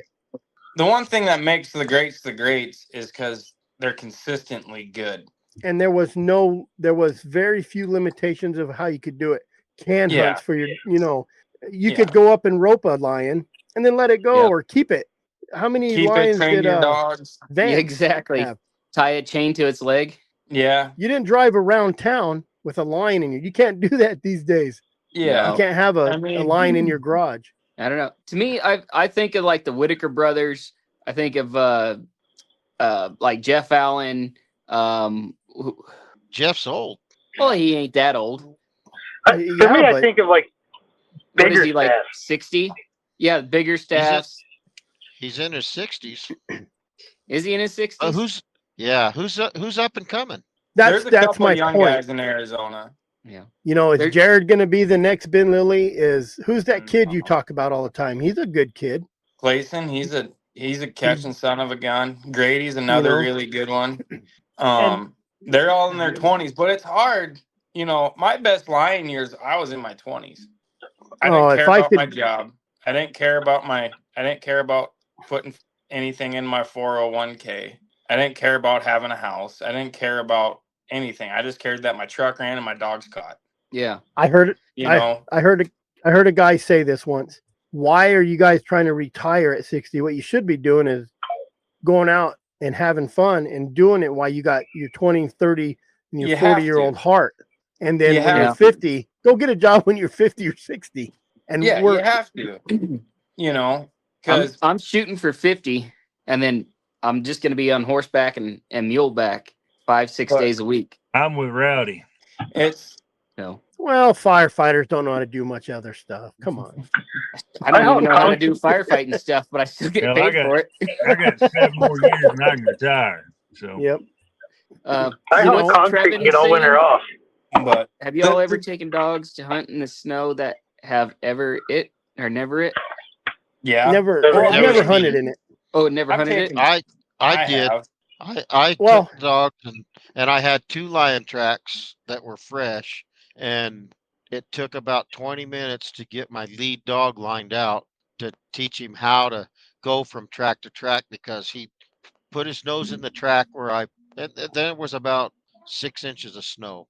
He'd put his nose down in the track where I pointed, and then he'd bawl and he'd run over and find a rock or a tree or a bush or something, and he'd sniff and sniff and sniff, and Yeah. he couldn't get anywhere. I'd take him to the next track and I'd say, here he is, and he'd put his face down in there, and he'd same deal over and over and over. It took about 20 minutes for him to get it sorted out, and then I took the second dog in, kind of the same thing, and let her go with him. And then after the 2 of them got started and took off, then I dumped the box. But it was There you hard getting them to, and I didn't do it all. I just one dog, my lead dog, to get it started, because I knew it was going to be a pain in the neck. He didn't know Yeah. anything about it. They just get Yeah. they get a little bit of a sensory overload. Yeah. You think there's too much scent? Well, so it'd be like, how do you say this? You know, it's But here's the question, real Here's- quick. Are here's they so- hunting dry ground already and going to snow, or you just well, no one cares why- about just showing a puppy snow. I'm Yeah. guessing it was dry ground to snow. Yeah. It's like I took it as you took a maybe not a Yeah. finished dog, but a well-started dog that's done Yeah. nothing but dry ground and took him to snow for their first time. so The yeah. way I understood it. So that dog's fighting for scent its whole life, trying to pull scent off a rock or bush, whatsoever, whatever. And then you put it in a snow track, and it's like, oh my god, it's so, So much. much. He gets overwhelmed. He gets a little. he's getting he'll too get excited. overstimulated. He'll get overstimulated. like giving a kid that never had candy or soda, giving Yeah. him a 2 liter of soda? well, it's Yeah. just it's no different. It's no different than Ask our carrying Colorado guy. an eastern dog to the west or vice versa. You know, What about our Colorado guy up there being quiet? Yeah, We- I couldn't really say because all of my dogs have hunted dry ground in snow, and I mean, I don't really see much of a difference with it. But they're used to hunting both ways. Yeah. They've hunted If that you- way their whole life. Yeah, all of my dogs have. hell, That's my pretty much dogs the ain't same never with even mine. seen snow. Yeah, Yeah, but they got a lot of moisture. You know, when Yeah. when I came Well, off Trying a to good learn that snow swing. season, when I'd come off a good snow season in Nevada, the first couple lion tracks that were true in the dirt would be a little bit of a headache because they would overrun and be a little bit stupid with it. Yeah. But just I get that. similar to putting from a bear season into a lion season, kind of similar to that. I know that because when I hunt the desert Hmm. off of bear, their heads are up, and then they just start coming down in the desert. When I leave the desert, go back to bear, their heads are down too much. And then once you start getting on bear, they raise them heads up. So, but like I said, I tell this, I'm not doing it for money. You know what I mean? Yeah. I'm just doing it because I like to run dogs. Yeah. Period. Like that's it. I Right. don't care if I'm good. I don't care if you guys think I'm good. You know, I think Well, I'm the good best enough to lion do what I hunters do. weren't guides. Some of the best No. lion hunters weren't guides. I Ranchers. mean, well, look at Charlie Tant. He was out of California and Nevada. He hunted Arizona too. All that guy was just a bounty hunter. Right. I mean, he still did it for money a little bit, but you know. Yeah, I don't know, because like my dogs, I went from hunting snow up here last year, and then in like March we went down to by Truth or Consequences. We were hunting all dry ground down in New Mexico. The only problem I had is I think my dogs were picking up too old of tracks. We never could get caught up to Truth or consequences? What are you thinking? them. Truth or Consequences. We were hunting out of Winston, but we stayed in Truth or Consequences. That's a Oh, that's okay. shit Well, whole Winston's desert. better. Yeah. Yeah, But up but in even up in the Winston, Black Range. No, it's Yeah. better country. It's and that's good all. country Isn't down that there. all that Ted Turner stuff or was? Well, he's up in there, but all of that country is Mike Root country. Oh, Yeah, that's And this where guy- I'd like to find a place. and I like how it down many there. how many houndsmen would not run without GPS? Without If you didn't have that right now and no side by side, Oh, yeah. and All was day like long. and did it real dumb like Jared does and walk all day. yeah, Well, forget there's that. a reason that houndsmen back in the day weren't fat. I mean, Yeah. it's Besides just that- staying out in the desert all Hey, night quit picking. because quit there's picking. 9. Leave us fat guys alone, man. God dang. All right. Yeah. Like, So, You know, they think stayed about out in the someone, right? desert. have you? He has no idea what my mule goes through. Yep. Oh, I got a Yeah. and I have a real small mule. I feel every time I watch my videos, I'm like, God dang. And mine runs You gotta- off gasoline. So she's not Yep. small. You're just too big. Yeah. That's exactly Shut up, Rowdy. the Here we price go. was right. Goodbye, Rowdy. Oh. So, as far as the GPS, I didn't get GPS till 2020. Before that, I was hoofing it. You know, had my Chevrolet You had going. your ears on. You had your ears on. Yep. I did have two of my lead dogs had beep beep collars on, and then I have a Maxima tracker. So, yeah, if it wasn't for GPS or if it wasn't for a buddy telling me, look, man, you need to go get a Garmin because it's going to save you in fuel. I'm like, well, I'm usually with my dogs anyways, but he's like, no, it's totally different when you switch to hounds compared to those hog dogs, and it is. And they can definitely outrun me, but on a dry ground track, I'm walking with them anyways now. Jared harassed me enough that I literally just, as soon as I find a track, I just start walking it out. Jared's a bully. I'm gonna tell you everybody He's that a right mean now. son of a gun. He is. Yes. Well, Because what I would Rowdy do would is tell I'd little put a man dog out syndrome. and I'd let him Rowdy line it would out tell before, me- and then I would and- drive around and cut him off and then tie in with him. Mhm. But now I just walk it out with him, like Jared told me to. So He'd call me and be like, "What do you think happened?" I'm like, "Well, what'd you see?" And he's like, "Well, they went and I cut them off, and then they made a lose, and I had to hike like a half mile into them to try to help them figure it out." And I'm like, "Well, you're already like an hour and a half behind them. yeah, There's too much time went on to figure out what happened." Well, what happened the other day, Rowdy? What happened the other day when you were hunting and you sent us a picture of a lion that running lion off? that ran out. What did Jared? What did Jared do? Start calling you names and telling you big puss and go get it. And what'd Yeah. you do? I went out and did it. No, so what I did Peer on pressure. that one is Peer pressure. I was out elk hunting. I had a depredation cow tag up in northeast Nevada, and about 2:30 in the afternoon, I come over this ridge and I stop and I look at some deer for about 10-15 seconds, and then I keep driving down, drive down through a saddle, come up on another ridge, and I look down in the next saddle 200 yards away, 150 yards away, and I see a lion running out through the saddle. So I try to take a video, but I only got a picture of it, and then it took me about 10 minutes to decide what I was wanting to do. So then I headed back to camp and got my dogs and came back. Took me about an hour and 45, 2 hours to get back. Got there. I stopped a quarter mile short, let the dogs out, roded them into where the track was. First two dogs hit the track and just took it. And I was pretty happy because those are my 2.5-year-old dogs. They were out in front of my older dogs. So I was very happy with that. I parked in the saddle, waited for him to line it out. I had about 20 minutes till dark, 30 minutes till dark, because the sun had just set as I was letting the dogs out. About 5 minutes before dark, I just said, screw it, and I drove around, and I parked the truck, and I started hiking into them. About the time I got to them, they had made a lose.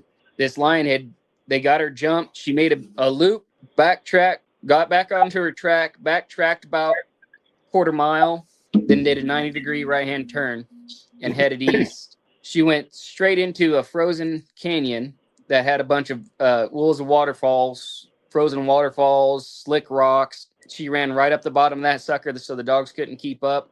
And it had ledges, probably 10-foot ledges. She was able to just jump up. The dogs had to backtrack 100 yards, climb up the hill, side hill, find their way through the ledges.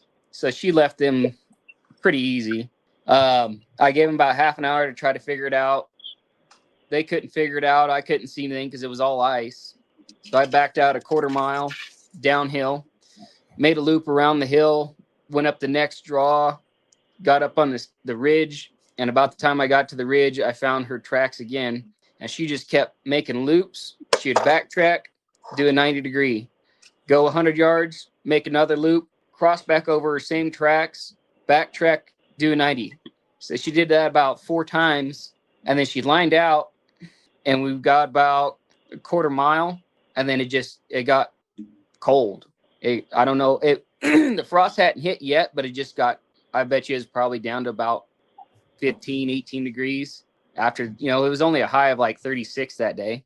And it just like the inversion layer dropped below us, and it just got cold. And they lost it right there. I worked it for another 20, 30 minutes, tried making another loop, nothing. And that was the end of my night. Okay, real quick. Someone just messaged me and is calling Rowdy out right now for this, for this right where I'm at, for this right there. Chewy? He said that Chewy supports Jesus. Really? I didn't know that. That's what I I've never heard. heard of it. I never heard of it either. Look at this guy. Undercover. No. Undercover Jesus. That's not mine. It was a box that presents were sent for the kids. That's why it's here. There we go. Yeah. I'm not gonna say who might have said this to me. Blame it at on all. the poor little I'm baby. not gonna say who said this to me. I mean, I'm just saying. Christmas Someone presents. let me know, which is good to know. I'm glad to know that because I didn't know that though. I didn't either. And we're gonna ban them. Yeah. Bad true. And that who else? Who's the plant? Purina's bad. Purina. Well, I heard they don't support hounds. They only support bird dogs. but Public statement, or they just don't donate. The big corporate doesn't support hounds. Yeah. they won't. It's too support controversial them. for them. It's too controversial for them. Huh. Well, they don't support lion hunting with hounds. Let's put it that way, because they support coon hunting because they sponsor all kind of coon hunts. Really? Mm. I didn't know that. I've Most always heard controversial. about Purina with the coon hunt, and I assumed they just supported hound hunting.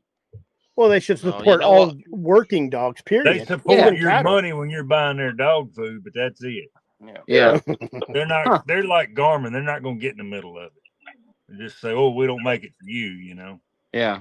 Well, That whole deal with Garmin's horse shit. They have so this is what I've been told.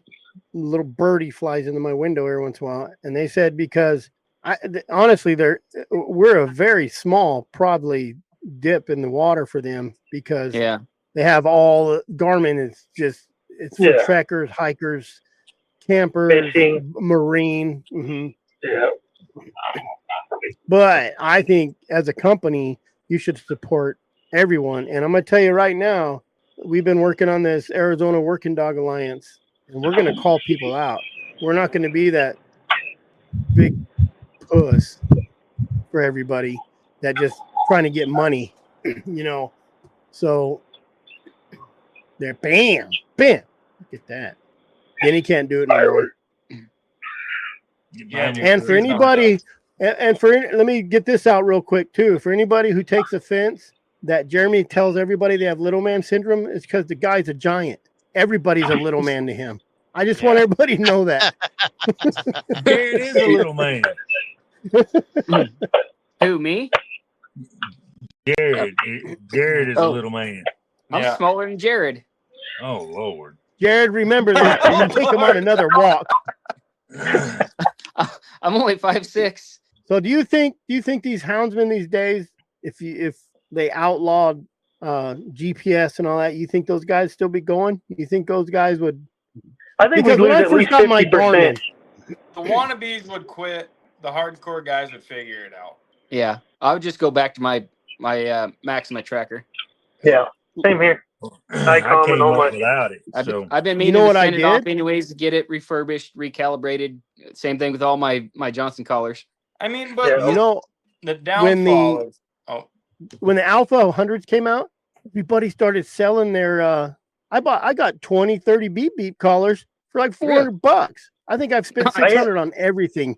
2 or 3 boxes, 20 collars, I- because I had everybody Hounds got give rid of me them. all for their old 150 bucks. Well, Yeah. the nice Mhm. thing about them is those are like You can buy for some 10,000 reason hour Garmin batteries. just shut off one Yep. day. Yeah, 20,000 hour collars, 10,000 hour collars, whatever those are. Ridiculous. That's Mhm. amazing. Like just as long as you make sure to freaking put the magnet back on, you're good. Yep. I always tell this story about a guy who lost his dog. 6 months later, he's running down the road and his box starts clicking and it starts getting bad. And he passes a house and it's like, so he looks over and his dog's in the yard. 6 months. He pulls in the yard, and I might be messing the story up. I heard this story years and years ago, but here's the main concept of it is he pulls in the yard. The guy has his dog. He says, "That's not my dog," or "It's not his dog. It's his dog." The guy, they call the sheriff. The thing's still beeping. They go in the guy didn't know what the collar was. He didn't put a magnet. He just hung it on. This is 6 months later. He goes in the shed and they find the guy's collar hanging in the shed with his name and number on it. That's pretty Mhm. awesome. You know, I know like Elizabeth Bowling, she runs both of them, and I really should. I need to send them off Same here. and get them done, because where I hunt, I did lose a dog since I've been hunting since 2000, well, 90s, but I got back in it 2005. We lost a dog, not last year. It might have been last year, year before, in Globe. It was an old dog, and this dog didn't stop, and he's probably on the res or someone picked him up, because most of the time, the best GPS collar in the world is your collar with a name on it. And they'll call you and they'll tell you you're stupid and the dog's skinny. And, you know, I had a dog get off the chain the other day. Neighbor calls, "Oh, you got a dog down here." And I'm like, "I was just back there," but it was my Yucky dog. He's real skinny.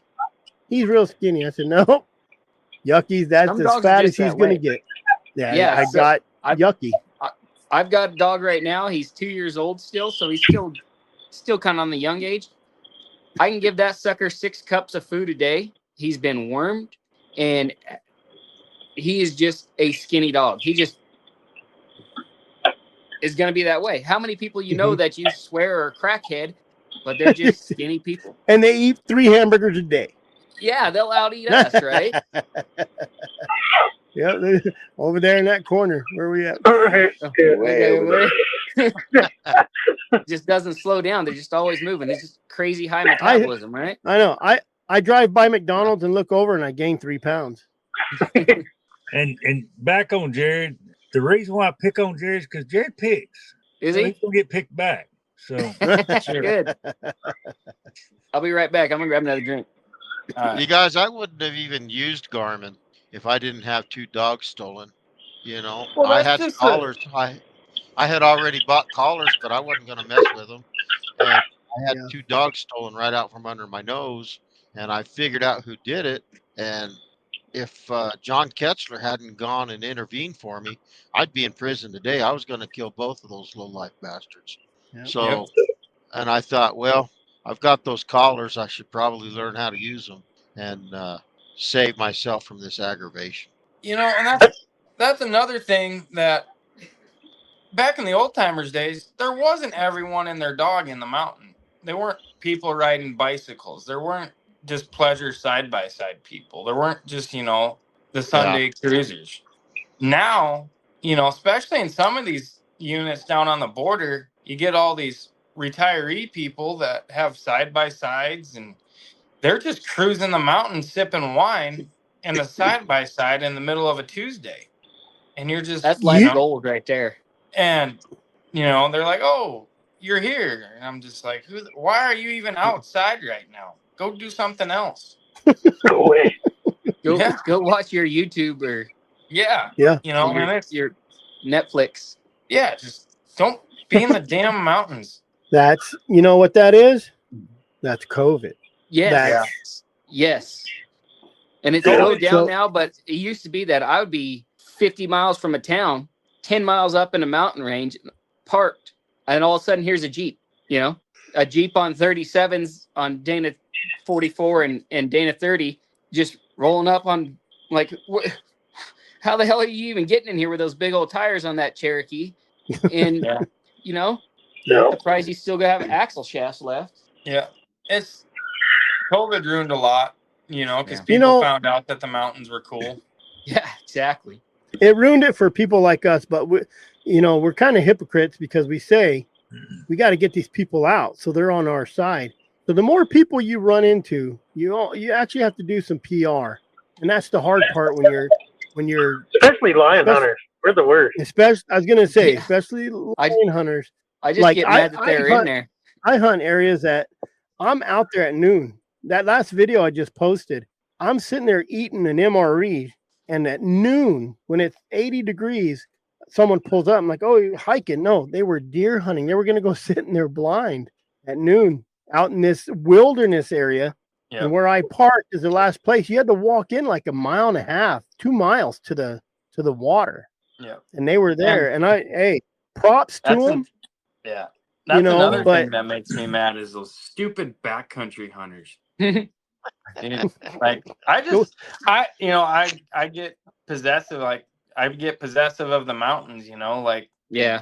I'm sitting there trailing a lion or doing a circle, hiking a circle, and all of a sudden a deer hunter like throws his hands up in the air at me because he just hiked 2 miles in here.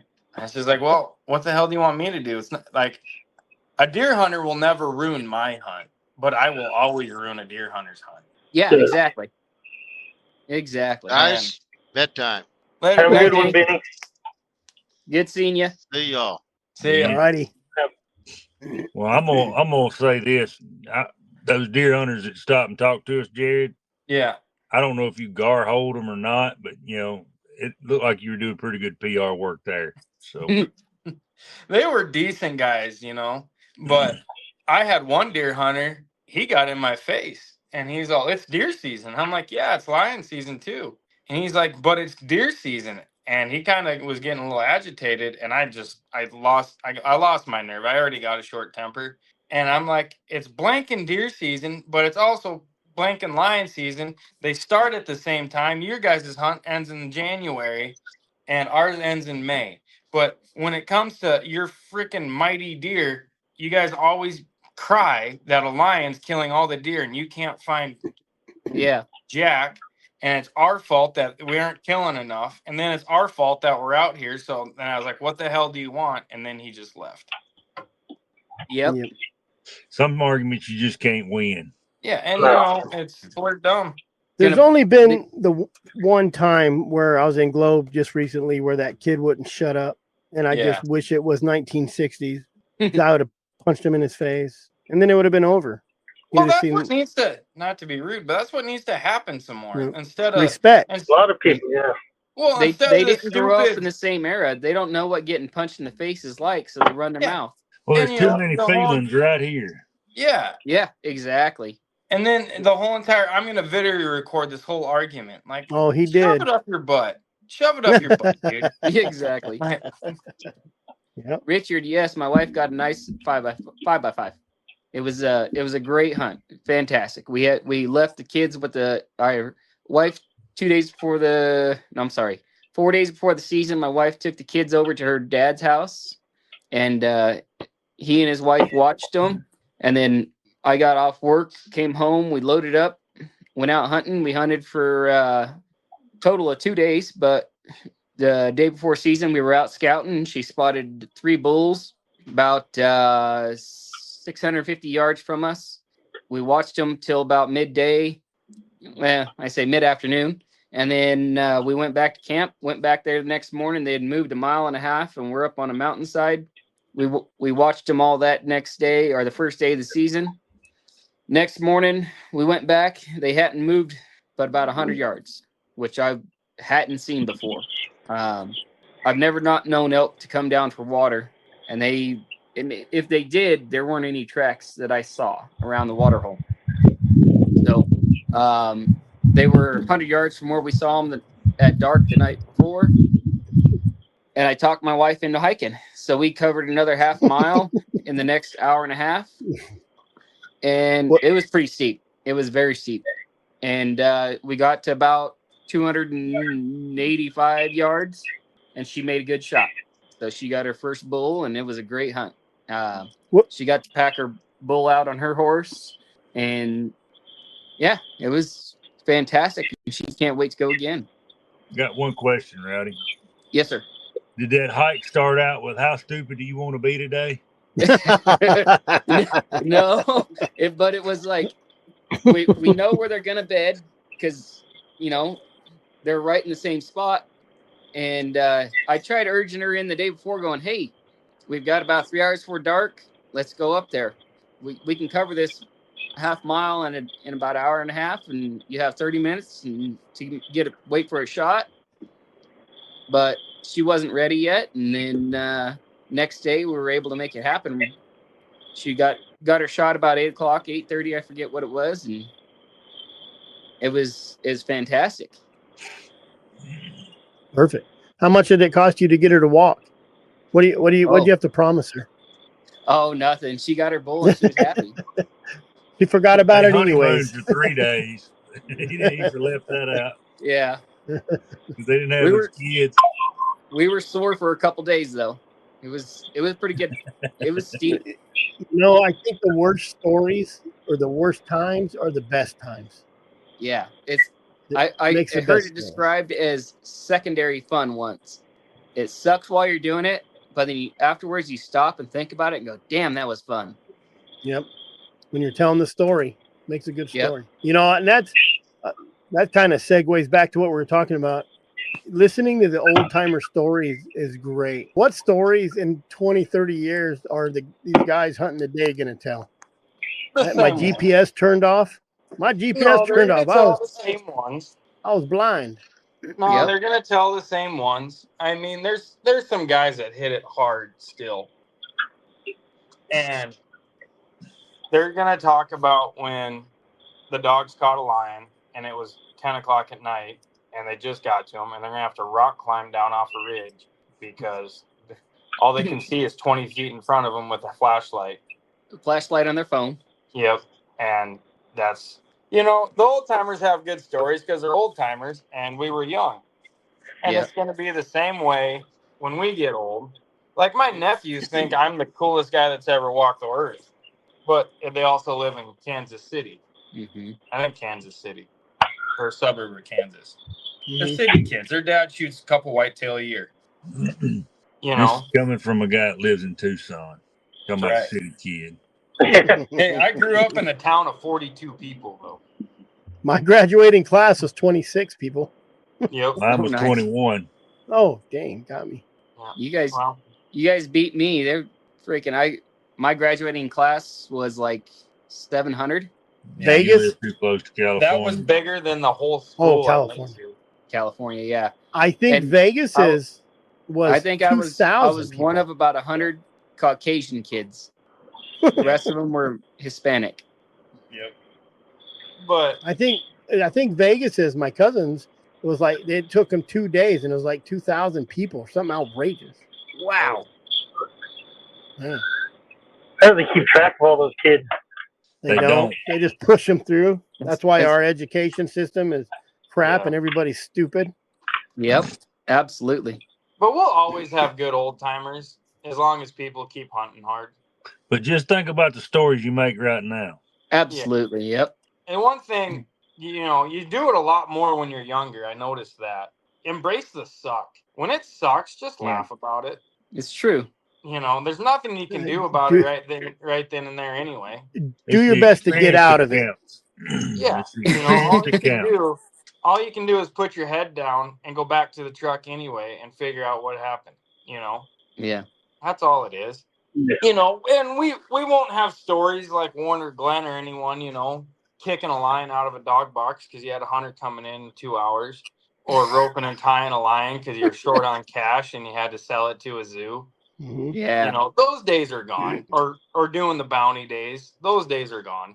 And that's not, you know, that's just No, they're not. They're probably not gone, Jerry. They're just not talked about, not filmed, and yeah.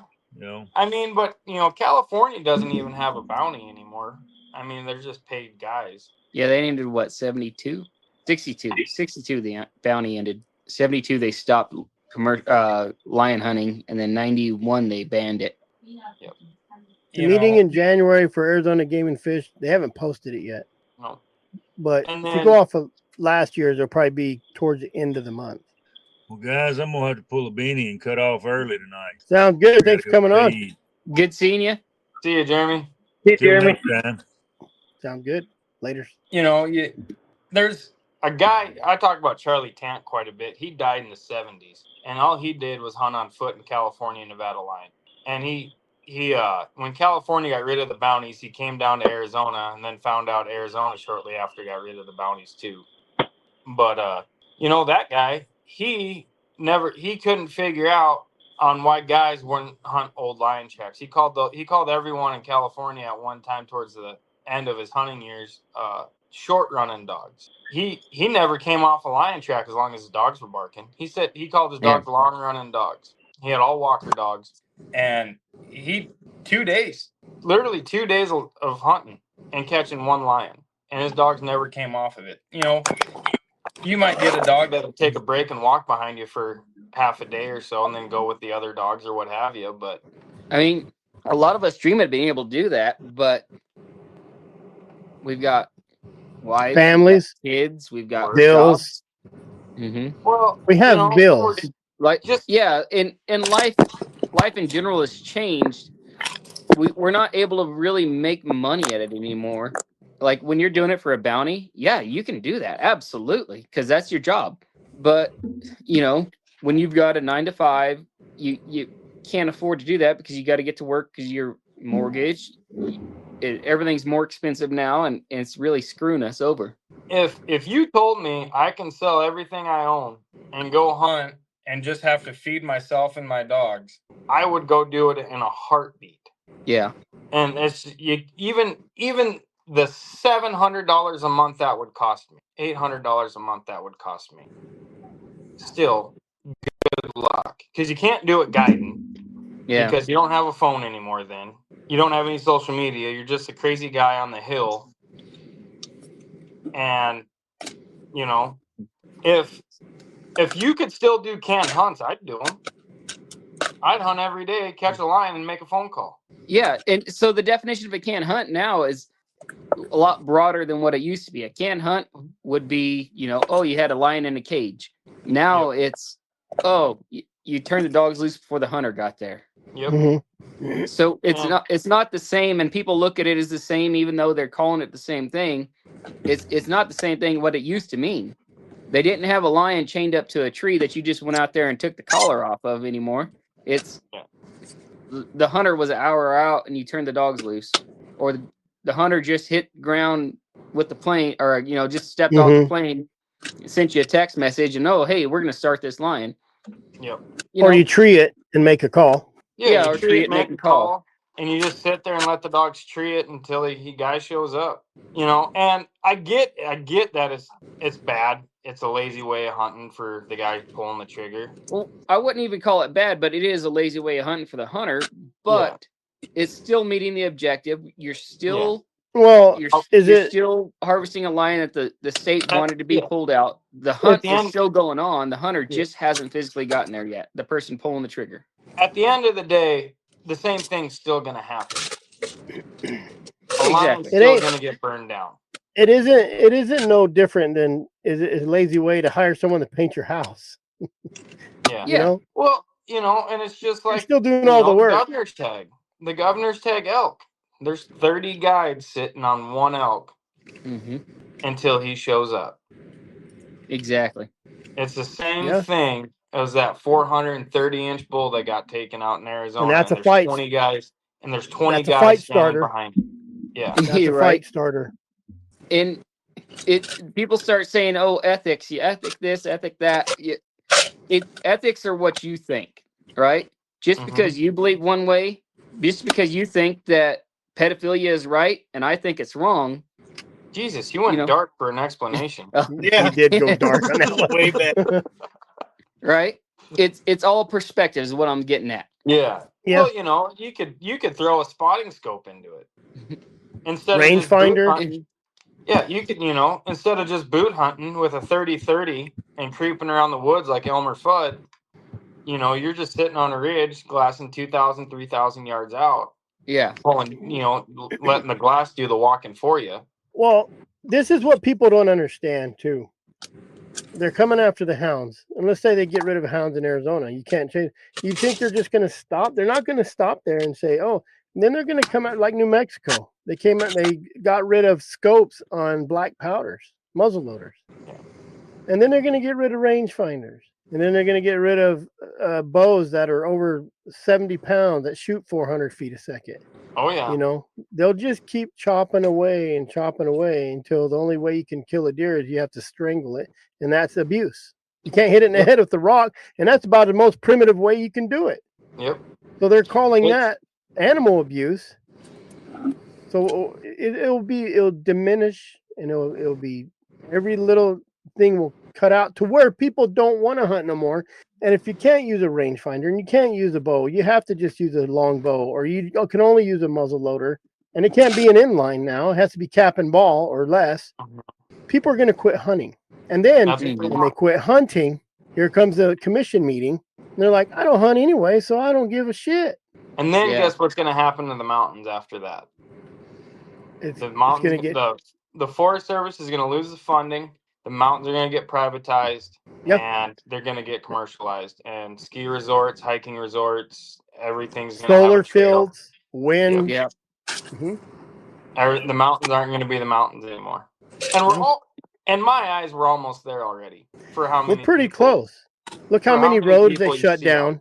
They're already saying you can't go in if it snows. Who cares if you get stuck and die? That's your problem.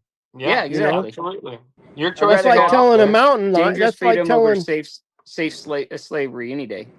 Well, it's like telling a mountain climber he can't go climb a bluff because it's too dangerous. Yeah. And you can go all day long on ethics and what's right and wrong. Yep. But yeah, that's why all these states need to get on the offense. Like, start fighting back. That's been nobody wants. That's the thing is everybody says offense. Everybody says it. All these guys, and I text the guy and said, "You going to the meeting?" No, it's not on the agenda. Well, then shut up about offense. Don't say offense because that's not what we did was offense in December. Yeah, you guys showed up big. And hopefully it happened in January. I was like, the 60 people who didn't show up need to show up on this one. But that's offense. It don't have to be on the agenda. You could show up.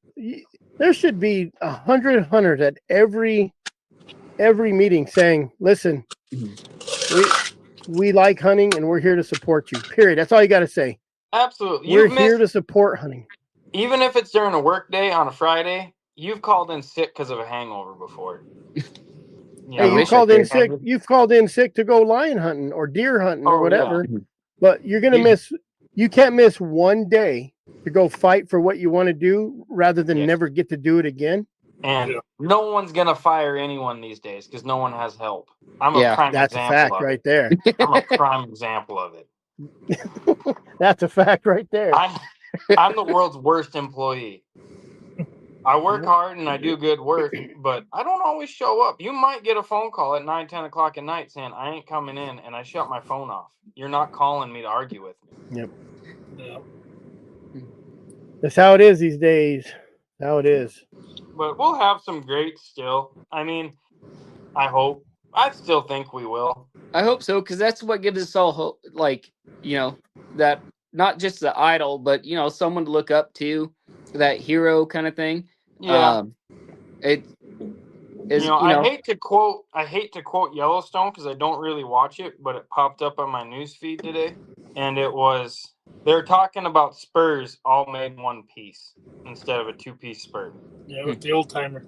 Yeah, with the old timer in Yellowstone, and he That said nerd. that guy's a legend, and the cowboy from Texas said all the legends are dying and no one's stepping up to be one. And Well, half some the of that time, is true. well, Some of and that a is lot of the time, it's illegal to step up and be the hero. I mean, Yeah. that's Well, right anywhere. now, That's I think anywhere. Go shoot people like us somebody that are raping a girl, and you're stepping gonna up go to right We're jail. now, talking right? about a skill set, not being a hero. We're talking about a skill set. Yeah. You know, talking about a guy like what Brett does, going on horseback, finding a lion track, trailing it, catching it, that type of stuff. You go do that, and then you have a guy like me. I go on foot, I do the same thing, but I also if I burn and cook my dogs, because I don't have a huge pack of dogs right now. If I like that 2 day old that female that outran me 2 days in a row. Day 3, I was begging dogs to stand up. So instead, I drove around and tried to cut tracks on the road, because I can't be like the old timers that have 30 dogs anymore. Yeah. Shit, dog food's $44 a bag. Yeah. You know, What did they feed their dogs back then? What, oatmeal? oatmeal. Scraps. I knew a guy that went to all the restaurants and just fed them buckets of scrap. Yep. Yeah. Well, that's what basically Brarley's doing, right? He's going to all these He does restaurants and he buys it by the bulk of expired meat. Yep. He does. He gets a lot of good stuff too. He does. Like he's talking about, oh, I got 100 turkeys for $40 today. Oh, I got 150 pounds of meat at 25 cents a pound. Yeah. Yep. He takes and the time. You gotta find that niche. Yeah. And then you gotta have the property to house all those dirty buggers. Yeah. And you can't live in the city. But just having the time to train them. The time to be able to do that, right? Because look at us. We're all working a 5-day-a-week, 4-day-a-week job. Yep. To train 30 dogs, that's 300 days a year. Yeah. That's Warner Glenn. He goes out and he takes a dog. He takes them every day. Yep. Almost 90 years old. I'm not talking anything bad about Warner, but he also bought a ranch in 1960 and hasn't left it. Well, his dad bought a ranch and he grew up on it. Yeah, and took it over, which I'm not, because that's still a fight in its own, especially in Arizona. Yeah. But my dad didn't have none of that. My dad's a mechanical engineer. We're in a new era, right? So all the big ranches are gone. They're going away. They're definitely going away. There's only a handful of big ranches left. It's not the same ideology. It's everything is a game animal. Conserve, protect, or not conserve, but preserve and protect. The mindset of hunting and how do I want to put it? Not colonizing, but taming the West, right? Yeah, that's what they want. They don't want the West to be the West anymore. They're civilizing. They're civilizing. Yeah. They think progress is a good thing. Exactly. Well, for people making money, it is a good thing. Yeah. Well, that's what we're fighting against. There's a bunch of good cowboys still out there, but they're all day workers for big ranches. The heirs of Walmart own 4 ranches in southeast Arizona. Do you think they really care about running cattle? They don't care if those ranches produce. They just don't want them to lose money. Yeah, they're just a write-off anyways if they do lose money. Yeah. So it's just, you Sewell Goodman or Goodwin, he bought 3 ranches, New Mexico and Arizona. I sure wish that was doable now, but you're looking at $1 million for freaking less than 100 acres anymore. Well, yeah, you're looking at $1 million ranch. You're looking at about 80 to 120 head of cows. Yeah. You're not living off 80 to 120 head of cows. No, it's horrible. Why would you spend $1 million to work when you could take that $1 million, invest it, and not have to work? Yeah. Well, why would you break your back when a developer comes in and your $2 million ranch they offer you $20 million for? Well, that's the big problem in southern Arizona right now. That's everywhere in Arizona. Yeah, I mean, people love the mountains. They're gorgeous. They want to have, I'm guilty of it. I got 10 acres on the mountain. I went and bought 10 acres. When ranch properties getting sold for $1,200, $2,000 for desert acres, but all of a sudden a developer comes in and says, "I'll give you 12,000 an acre." Well, that's 120% profit more. Yeah. I'm not a mathematician, but yeah, my grandkids will be set up even. Yep. Exactly. So, like, what do you do? Do you take the money for less work but lose the land, or do you do the work for pennies and still maybe lose the land? And yeah, exactly. And someone came and offered you, Jared, $1.2 million for your house you're living in now. You'd be gone in 2 seconds. I'd be out of here because I hate having a house. You could keep you keep everything in the house too. Yeah, all yours. There'd be a pawn shop full of weird stuff. I mean, the Exactly. mounts. I'd keep the collars, my guns, my bedroll, and I'd be out. Yeah, I feel you on that. Because I finally started being an adult at 31 years old. I'm still trying to figure it out. Almost freaking. I'll be 39 in a couple months. I rented until I was 31, and if something broke at the house, I just called my buddy that I was renting from, and I said, "Hey, dude, the well pump went out." I went lion hunting. He stayed at my house and fixed the well pump. Air conditioner went out. Same thing. Now it's mine. I gotta stay and fix it. That's my brother's big excuse. I said, "Why don't you buy?" He's rented for 30 years, and he says, "Then I don't have to fix nothing." But I just can't rent, man. It's so much easier just to rent. Well, I was also blessed. I had a house on 40 acres, but it was 10 times easier to rent from him because he ended up with all the headaches. I just had to pay my rent every month, and that was it. Shit, now rent is more than a mortgage in Colorado. Oh yeah, absolutely it is. I didn't have any responsibilities. My job, they threatened me. They're like, because I would miss work. And they'd be like, I'd call them at 4 a.m. I'm not coming in. I'd put my phone on airplane mode, and I wouldn't talk to them the rest of the day until I went to work the next day. I love it. And they'd be like, "What the shit?" And I'd be like, "Dude, I got a phone call about a line, and I wasn't arguing." Well, they're like, "Next time that happens, you're gonna show up to just to a paycheck, and you get booted." And I'm like, "That's fine." Okay. Guess what? Campbell's hiring down the road. Every one of their trucks say it. Fire me. I'll have a job and a phone call. That's one of the joys of construction right now is they're hiring anyone with a pulse. If you're making $20 at this concrete company, you're going to make 22 at this one. When you go to that one, you're going to go to this other one. It's going to pay you 24. Yeah. And you're not worth it, but they need people that bad. Absolutely. That's how it is. So if you're decent at what you do, and you don't cause problems like, ripping gas lines out of the ground or what have you, they're not going to fire you. Yeah, a fiber optic. They're not going to fire you.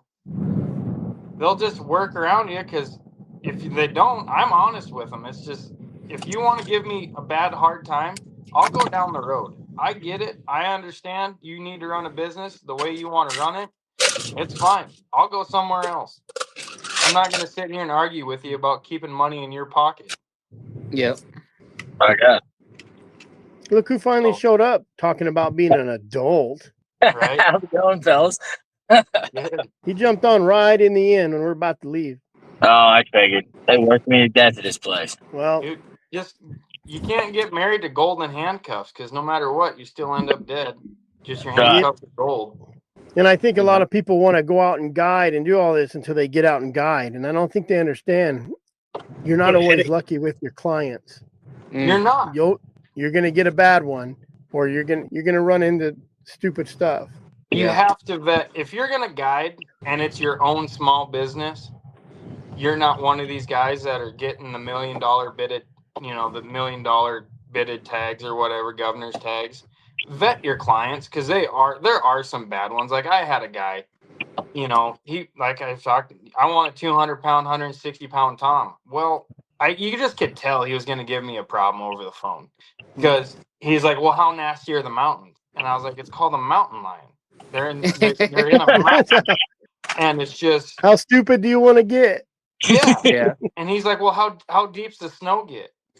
Depends on how much it snowed. It could be 2 inches. It could be all the way up to 2 feet. Well, how hot's the desert get? It could be 60 degrees. It could be 82, even in the winter. It could be 30. Yeah. And it's, like people that want the constant 72 degrees and I just want to walk to the tree and shoot it.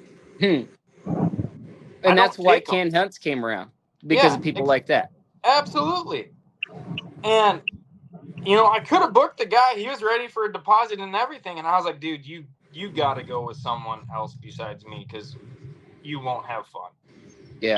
Yep. And, and then I got a guy. He didn't book with me this year, but he called me and he's like, hey, he's a farmer out of Minnesota or something. And he's like, I just want to see a lion track. He's like, I'd be great to see your dogs bark and be great to see a lion in a tree. But he's like, can you just guarantee me seeing a lion track? And I'm like, yeah, I can do that. I can guarantee you a lion track. Can't guarantee they're going to be catchable. I mean, and that's the risk that you take. It's a hunt, not a kill. Absolutely. You can only be so good if you don't get lucky and find the track. Yeah. Or come across the trail. I've got buddies that have came out hunting with me. I've got one buddy that came out first day hunting. We killed a lion that first day. I've got another buddy that came out with me like 6 or 8 times for 2-3 days. It's 2-3 days at a time. And we ran a cat one time, but never caught it. It's just luck of the draw. There's no rhyme or reason why it happens. It's just luck of the draw. Yep. There's people that are there for the experience, and there's people who are there just to kill, get the picture. Yeah. I had a customer today. He's a big elk hunter, I guess, deer hunter and all that. And he asked me if I hunt. So I tell him, he's like, "Oh, I just can't get on board with that. It's just turn your dogs loose and they go catch it. He's walking there and shoot a lion every time." And I'm like, no. Yeah, exactly. No, that's not how it goes. Yeah, I told him about the one that whooped our ass last week, and and I just told him, it's like, I've caught one all year, and I got real lucky doing it. You know what I mean? Like, it ain't like that. I mean, it takes hours, days, months. He's like, oh, it just seems pretty easy. Legally, I don't know. That's one thing for now. Oh no! If rich dudes want to stack bodies, somebody's got to take their money, and that's those guys that have 15 people working for them. How many pictures have you seen on a tree where there's 5 or 6 houndsmen with their own packs that you know of? They and what are they making? $500 Well, it's just, and I don't like a lot of people. I don't like big camps. I don't like 40 dogs in camp. I like 1, 2, 3 people in camp, and that's it. I don't like big groups. Yeah. It's just, when you get in big groups, someone always gets their toe steps on, and someone always gets mad. Can hunt started because there's no high fence line hunts, and that's a fact. Can you see it? Yep. You say your legend is? I think just educating people. No, but who is your legend? Is it Warner Glenn? Dale Lee? I think Ben Lilly's kind of my guy because I'd rather be old school, and the guy was just, it kind of reminds me of, you hear people talk about John Plump, Benny and them, and Brett, how he just knows what the dogs are doing. I would probably guarantee you Ben Lilly knew what his dogs were doing. Dale Lee knew what the lion was doing. That is nothing but pure experience of learning. Yeah. And Ben Lilly, I think, had a relationship with his dogs because it was only Ben and his dogs. Even when he was camping with people, he stayed there 4 hours and left. He would just come in, eat, leave. He didn't sleep in a house. He would lay down with the dogs at night. Well, I think I read a story where someone walked up on him and he was in a ditch and had like 20 dogs around him, So, I mean, I think he would be, if I wanted to be like anybody, I would like to be like him, where I left Arizona and ended up in Louisiana, just going. But that's a tough hombre right there because he's crawling through sugarcane, stabbing bears. Yeah. You know, I thought I was cool one time because the bear came out of a tree and I punched it in the butt. Like, but that guy, he killed bears with a knife. If it was legal, I would try to kill a bear with a knife. Oh, absolutely. But and I argue that with a lot of people sometimes on Facebook.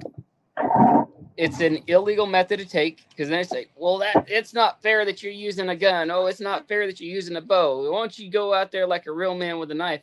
It's not a legal method of take. If I do that, not only am I going to lose my knife, I'm going to lose my truck, I'm going to lose my dogs, I'm going to pay a huge fine, probably go to jail. And there's probably someone up on the hill that's filming you do it. Yeah, some jackwagon in a side-by-side. My brother did make me a knife. I said, make me a knife I can stab a bear with. It's a heavy knife. It'll work good. One day. Someday. One day. You can hunt them with spears in Alaska.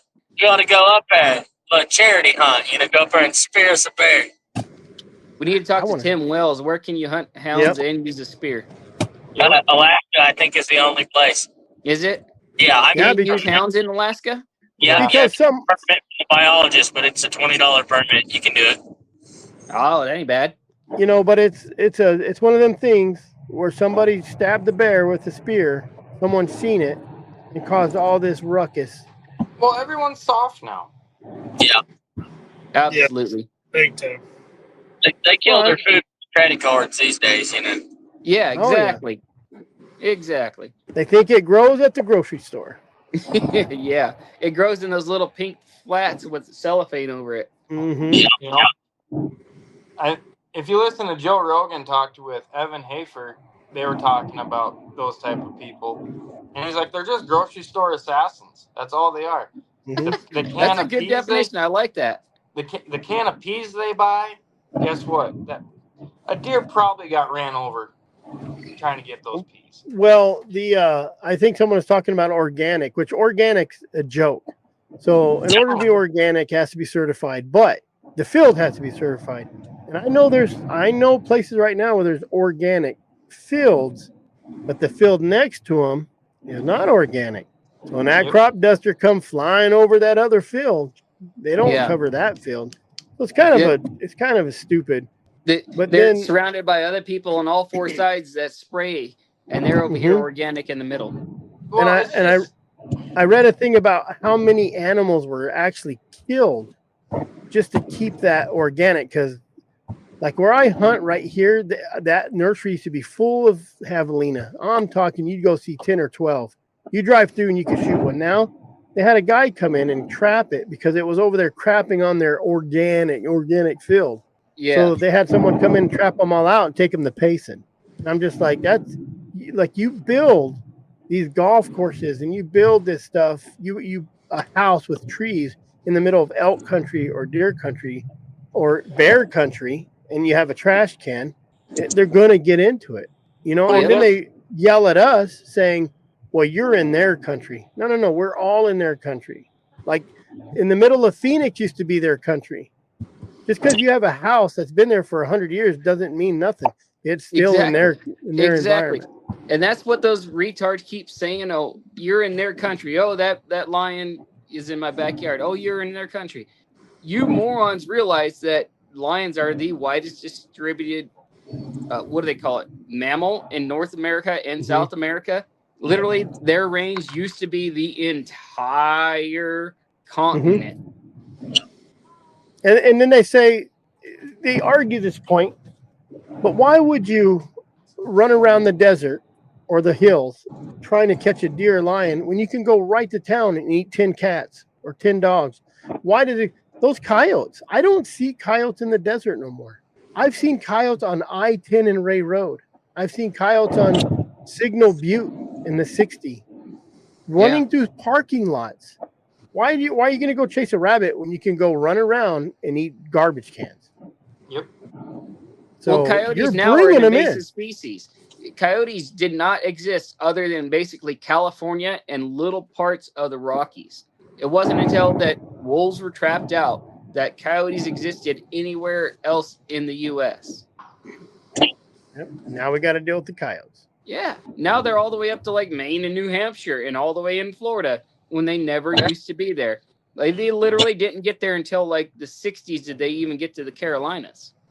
Yep. They're in Alaska now. Carolinas just had red fox. Are the coyotes in Alaska? Yep. Holy cow! Yep. In Palmer, I killed a bunch of them outside of Palmer, and they're big. Keep building houses, guys. Keep building tilt building. Keep building all your apartments, because all you're doing is you're bunching them up now, and they have no choice but to go out. Yeah. Yep. So it's not the hunter's fault that these bears are coming in the swimming pools. When there's no water, Scottsdale gets bears. Cave Creek gets bears. Apache Junction gets bears. Uh-huh. They come The down. only option that we have is just to abandon everything, destroy your house, get rid of it, burn it, get rid of everything, and then let it go back to nature. You know, my favorite argument when I tell people, I'm like, well, quit. You're killing insects. Why do you spray your house? This is their environment. Mm-hmm. You know, ants, you're on top of their house. You built on top of their ant hole. So why do you spray pesticides when they were here first? That's their argument. They were here first. This is it. So were insects. And they want to talk about how we kill. You know, we talk about the things that we kill. They need to pay attention next time you're around the crop country, like here in Arizona, where they flood irrigate. You notice all the hawks around on irrigation day. Walk through that field one of these times in your rubber boots and count how many drowned rabbits and voles you see every single time they do it. Mm-hmm. They kill them by the thousands every time they flood these fields. Mm-hmm. Yeah, they want to worry because we're going to shoot a bear or a lion or a deer or something and eat it. Like your damn tossed salad killed tens of thousands of critters. That almond milk drink killed everything in the cow. See how many deer go through a swather when they're cutting hay. Right. You ever ran a swather when you're cutting hay, going 15 miles an hour, 12 miles an hour? Those spawns don't get up till last second. Nope. The next thing you know, your whole entire windrow behind you is just painted like a paint can. I've seen whole adult whitetail deer wrapped up in hay bales and baled up towards the dog. Dang it. Yep. Yep. You get to feed your family and your horses. Well, guys, About that time. I think we've been right enough tonight. Yep. I gotta get up at 3 and head to work. Yeah, I gotta get up at 4. So, Same. Derek, thanks for being an adult and not showing up till later. We appreciate it. I know. I'm working for the guys. Yep. Robert, thanks for telling us the snow report is nothing. Yeah. Disappointing us. We can't even make fun of you for being a snow hunter now. Right. Robert, Text me when you get down here, Robert. Is your season open right now, Robert? Are you hunting? Yeah, we're still hunting. Yeah, you guys doing any good? I mean, a couple lines so far. It's kind of been really slow. Yeah. Like I think our big toms are still hanging high in the Rockies because I mean, like you said, we don't got no snow. Yeah. Is your temperature high? Are you guys hotter than usual? We're staying pretty cool. Like our high today was 40. Yeah, but is that normal for December? Yeah, I'd say like usually we'll dip down into the like negatives, and then during the day we'll come up to the high to mid 30s. So I'd say we're pretty average, you know. Yeah, it's supposed to be like 60 degrees this weekend in Sholo. Crazy. We're still 80 down here. Oh my gosh. Yeah. Thawed out the first of the year. Yep. All righty. You guys, thanks for coming good on. night, everybody. Thanks. See ya. You just have a good one. Thanks for letting us be on there, Chris. Thanks for coming on. There you have it. Bunch of guys talking about a bunch of stuff. We're going to give away a TT25 thanks to Cold Strike Gear. We're getting it all organized. It's going to happen in January. You sign up for Arizona Working Dog Alliance. You're going to get it put in the drawing. We got a bunch of other stuff working. Right now, we're just trying to get a membership built up. Our main goal is to go out and spread the truth and not this emotional rhetoric that these antis are spreading. It's just ridiculous. So that's our goal, is Arizona Working Dog Alliance. We're not a club. We're not an organization. We're just an alliance. We're here to educate. Educate. Bring wildlife management, conservation, what really happening, not what these people are saying from other organizations that don't want us hunting because they're just going to keep chopping. You think they're done with dogs? They're not going to be done with dogs. They're going to go to GPS. They're going to go what kind of bow you can shoot. They're going to go to if you can use a rangefinder. It's just going to keep going down. They already went to New Mexico and got rid of, and I don't know the reason for this, but they got rid of scopes. azwda.com. Keep your eye open. Keep your powder dry and stay safe out there.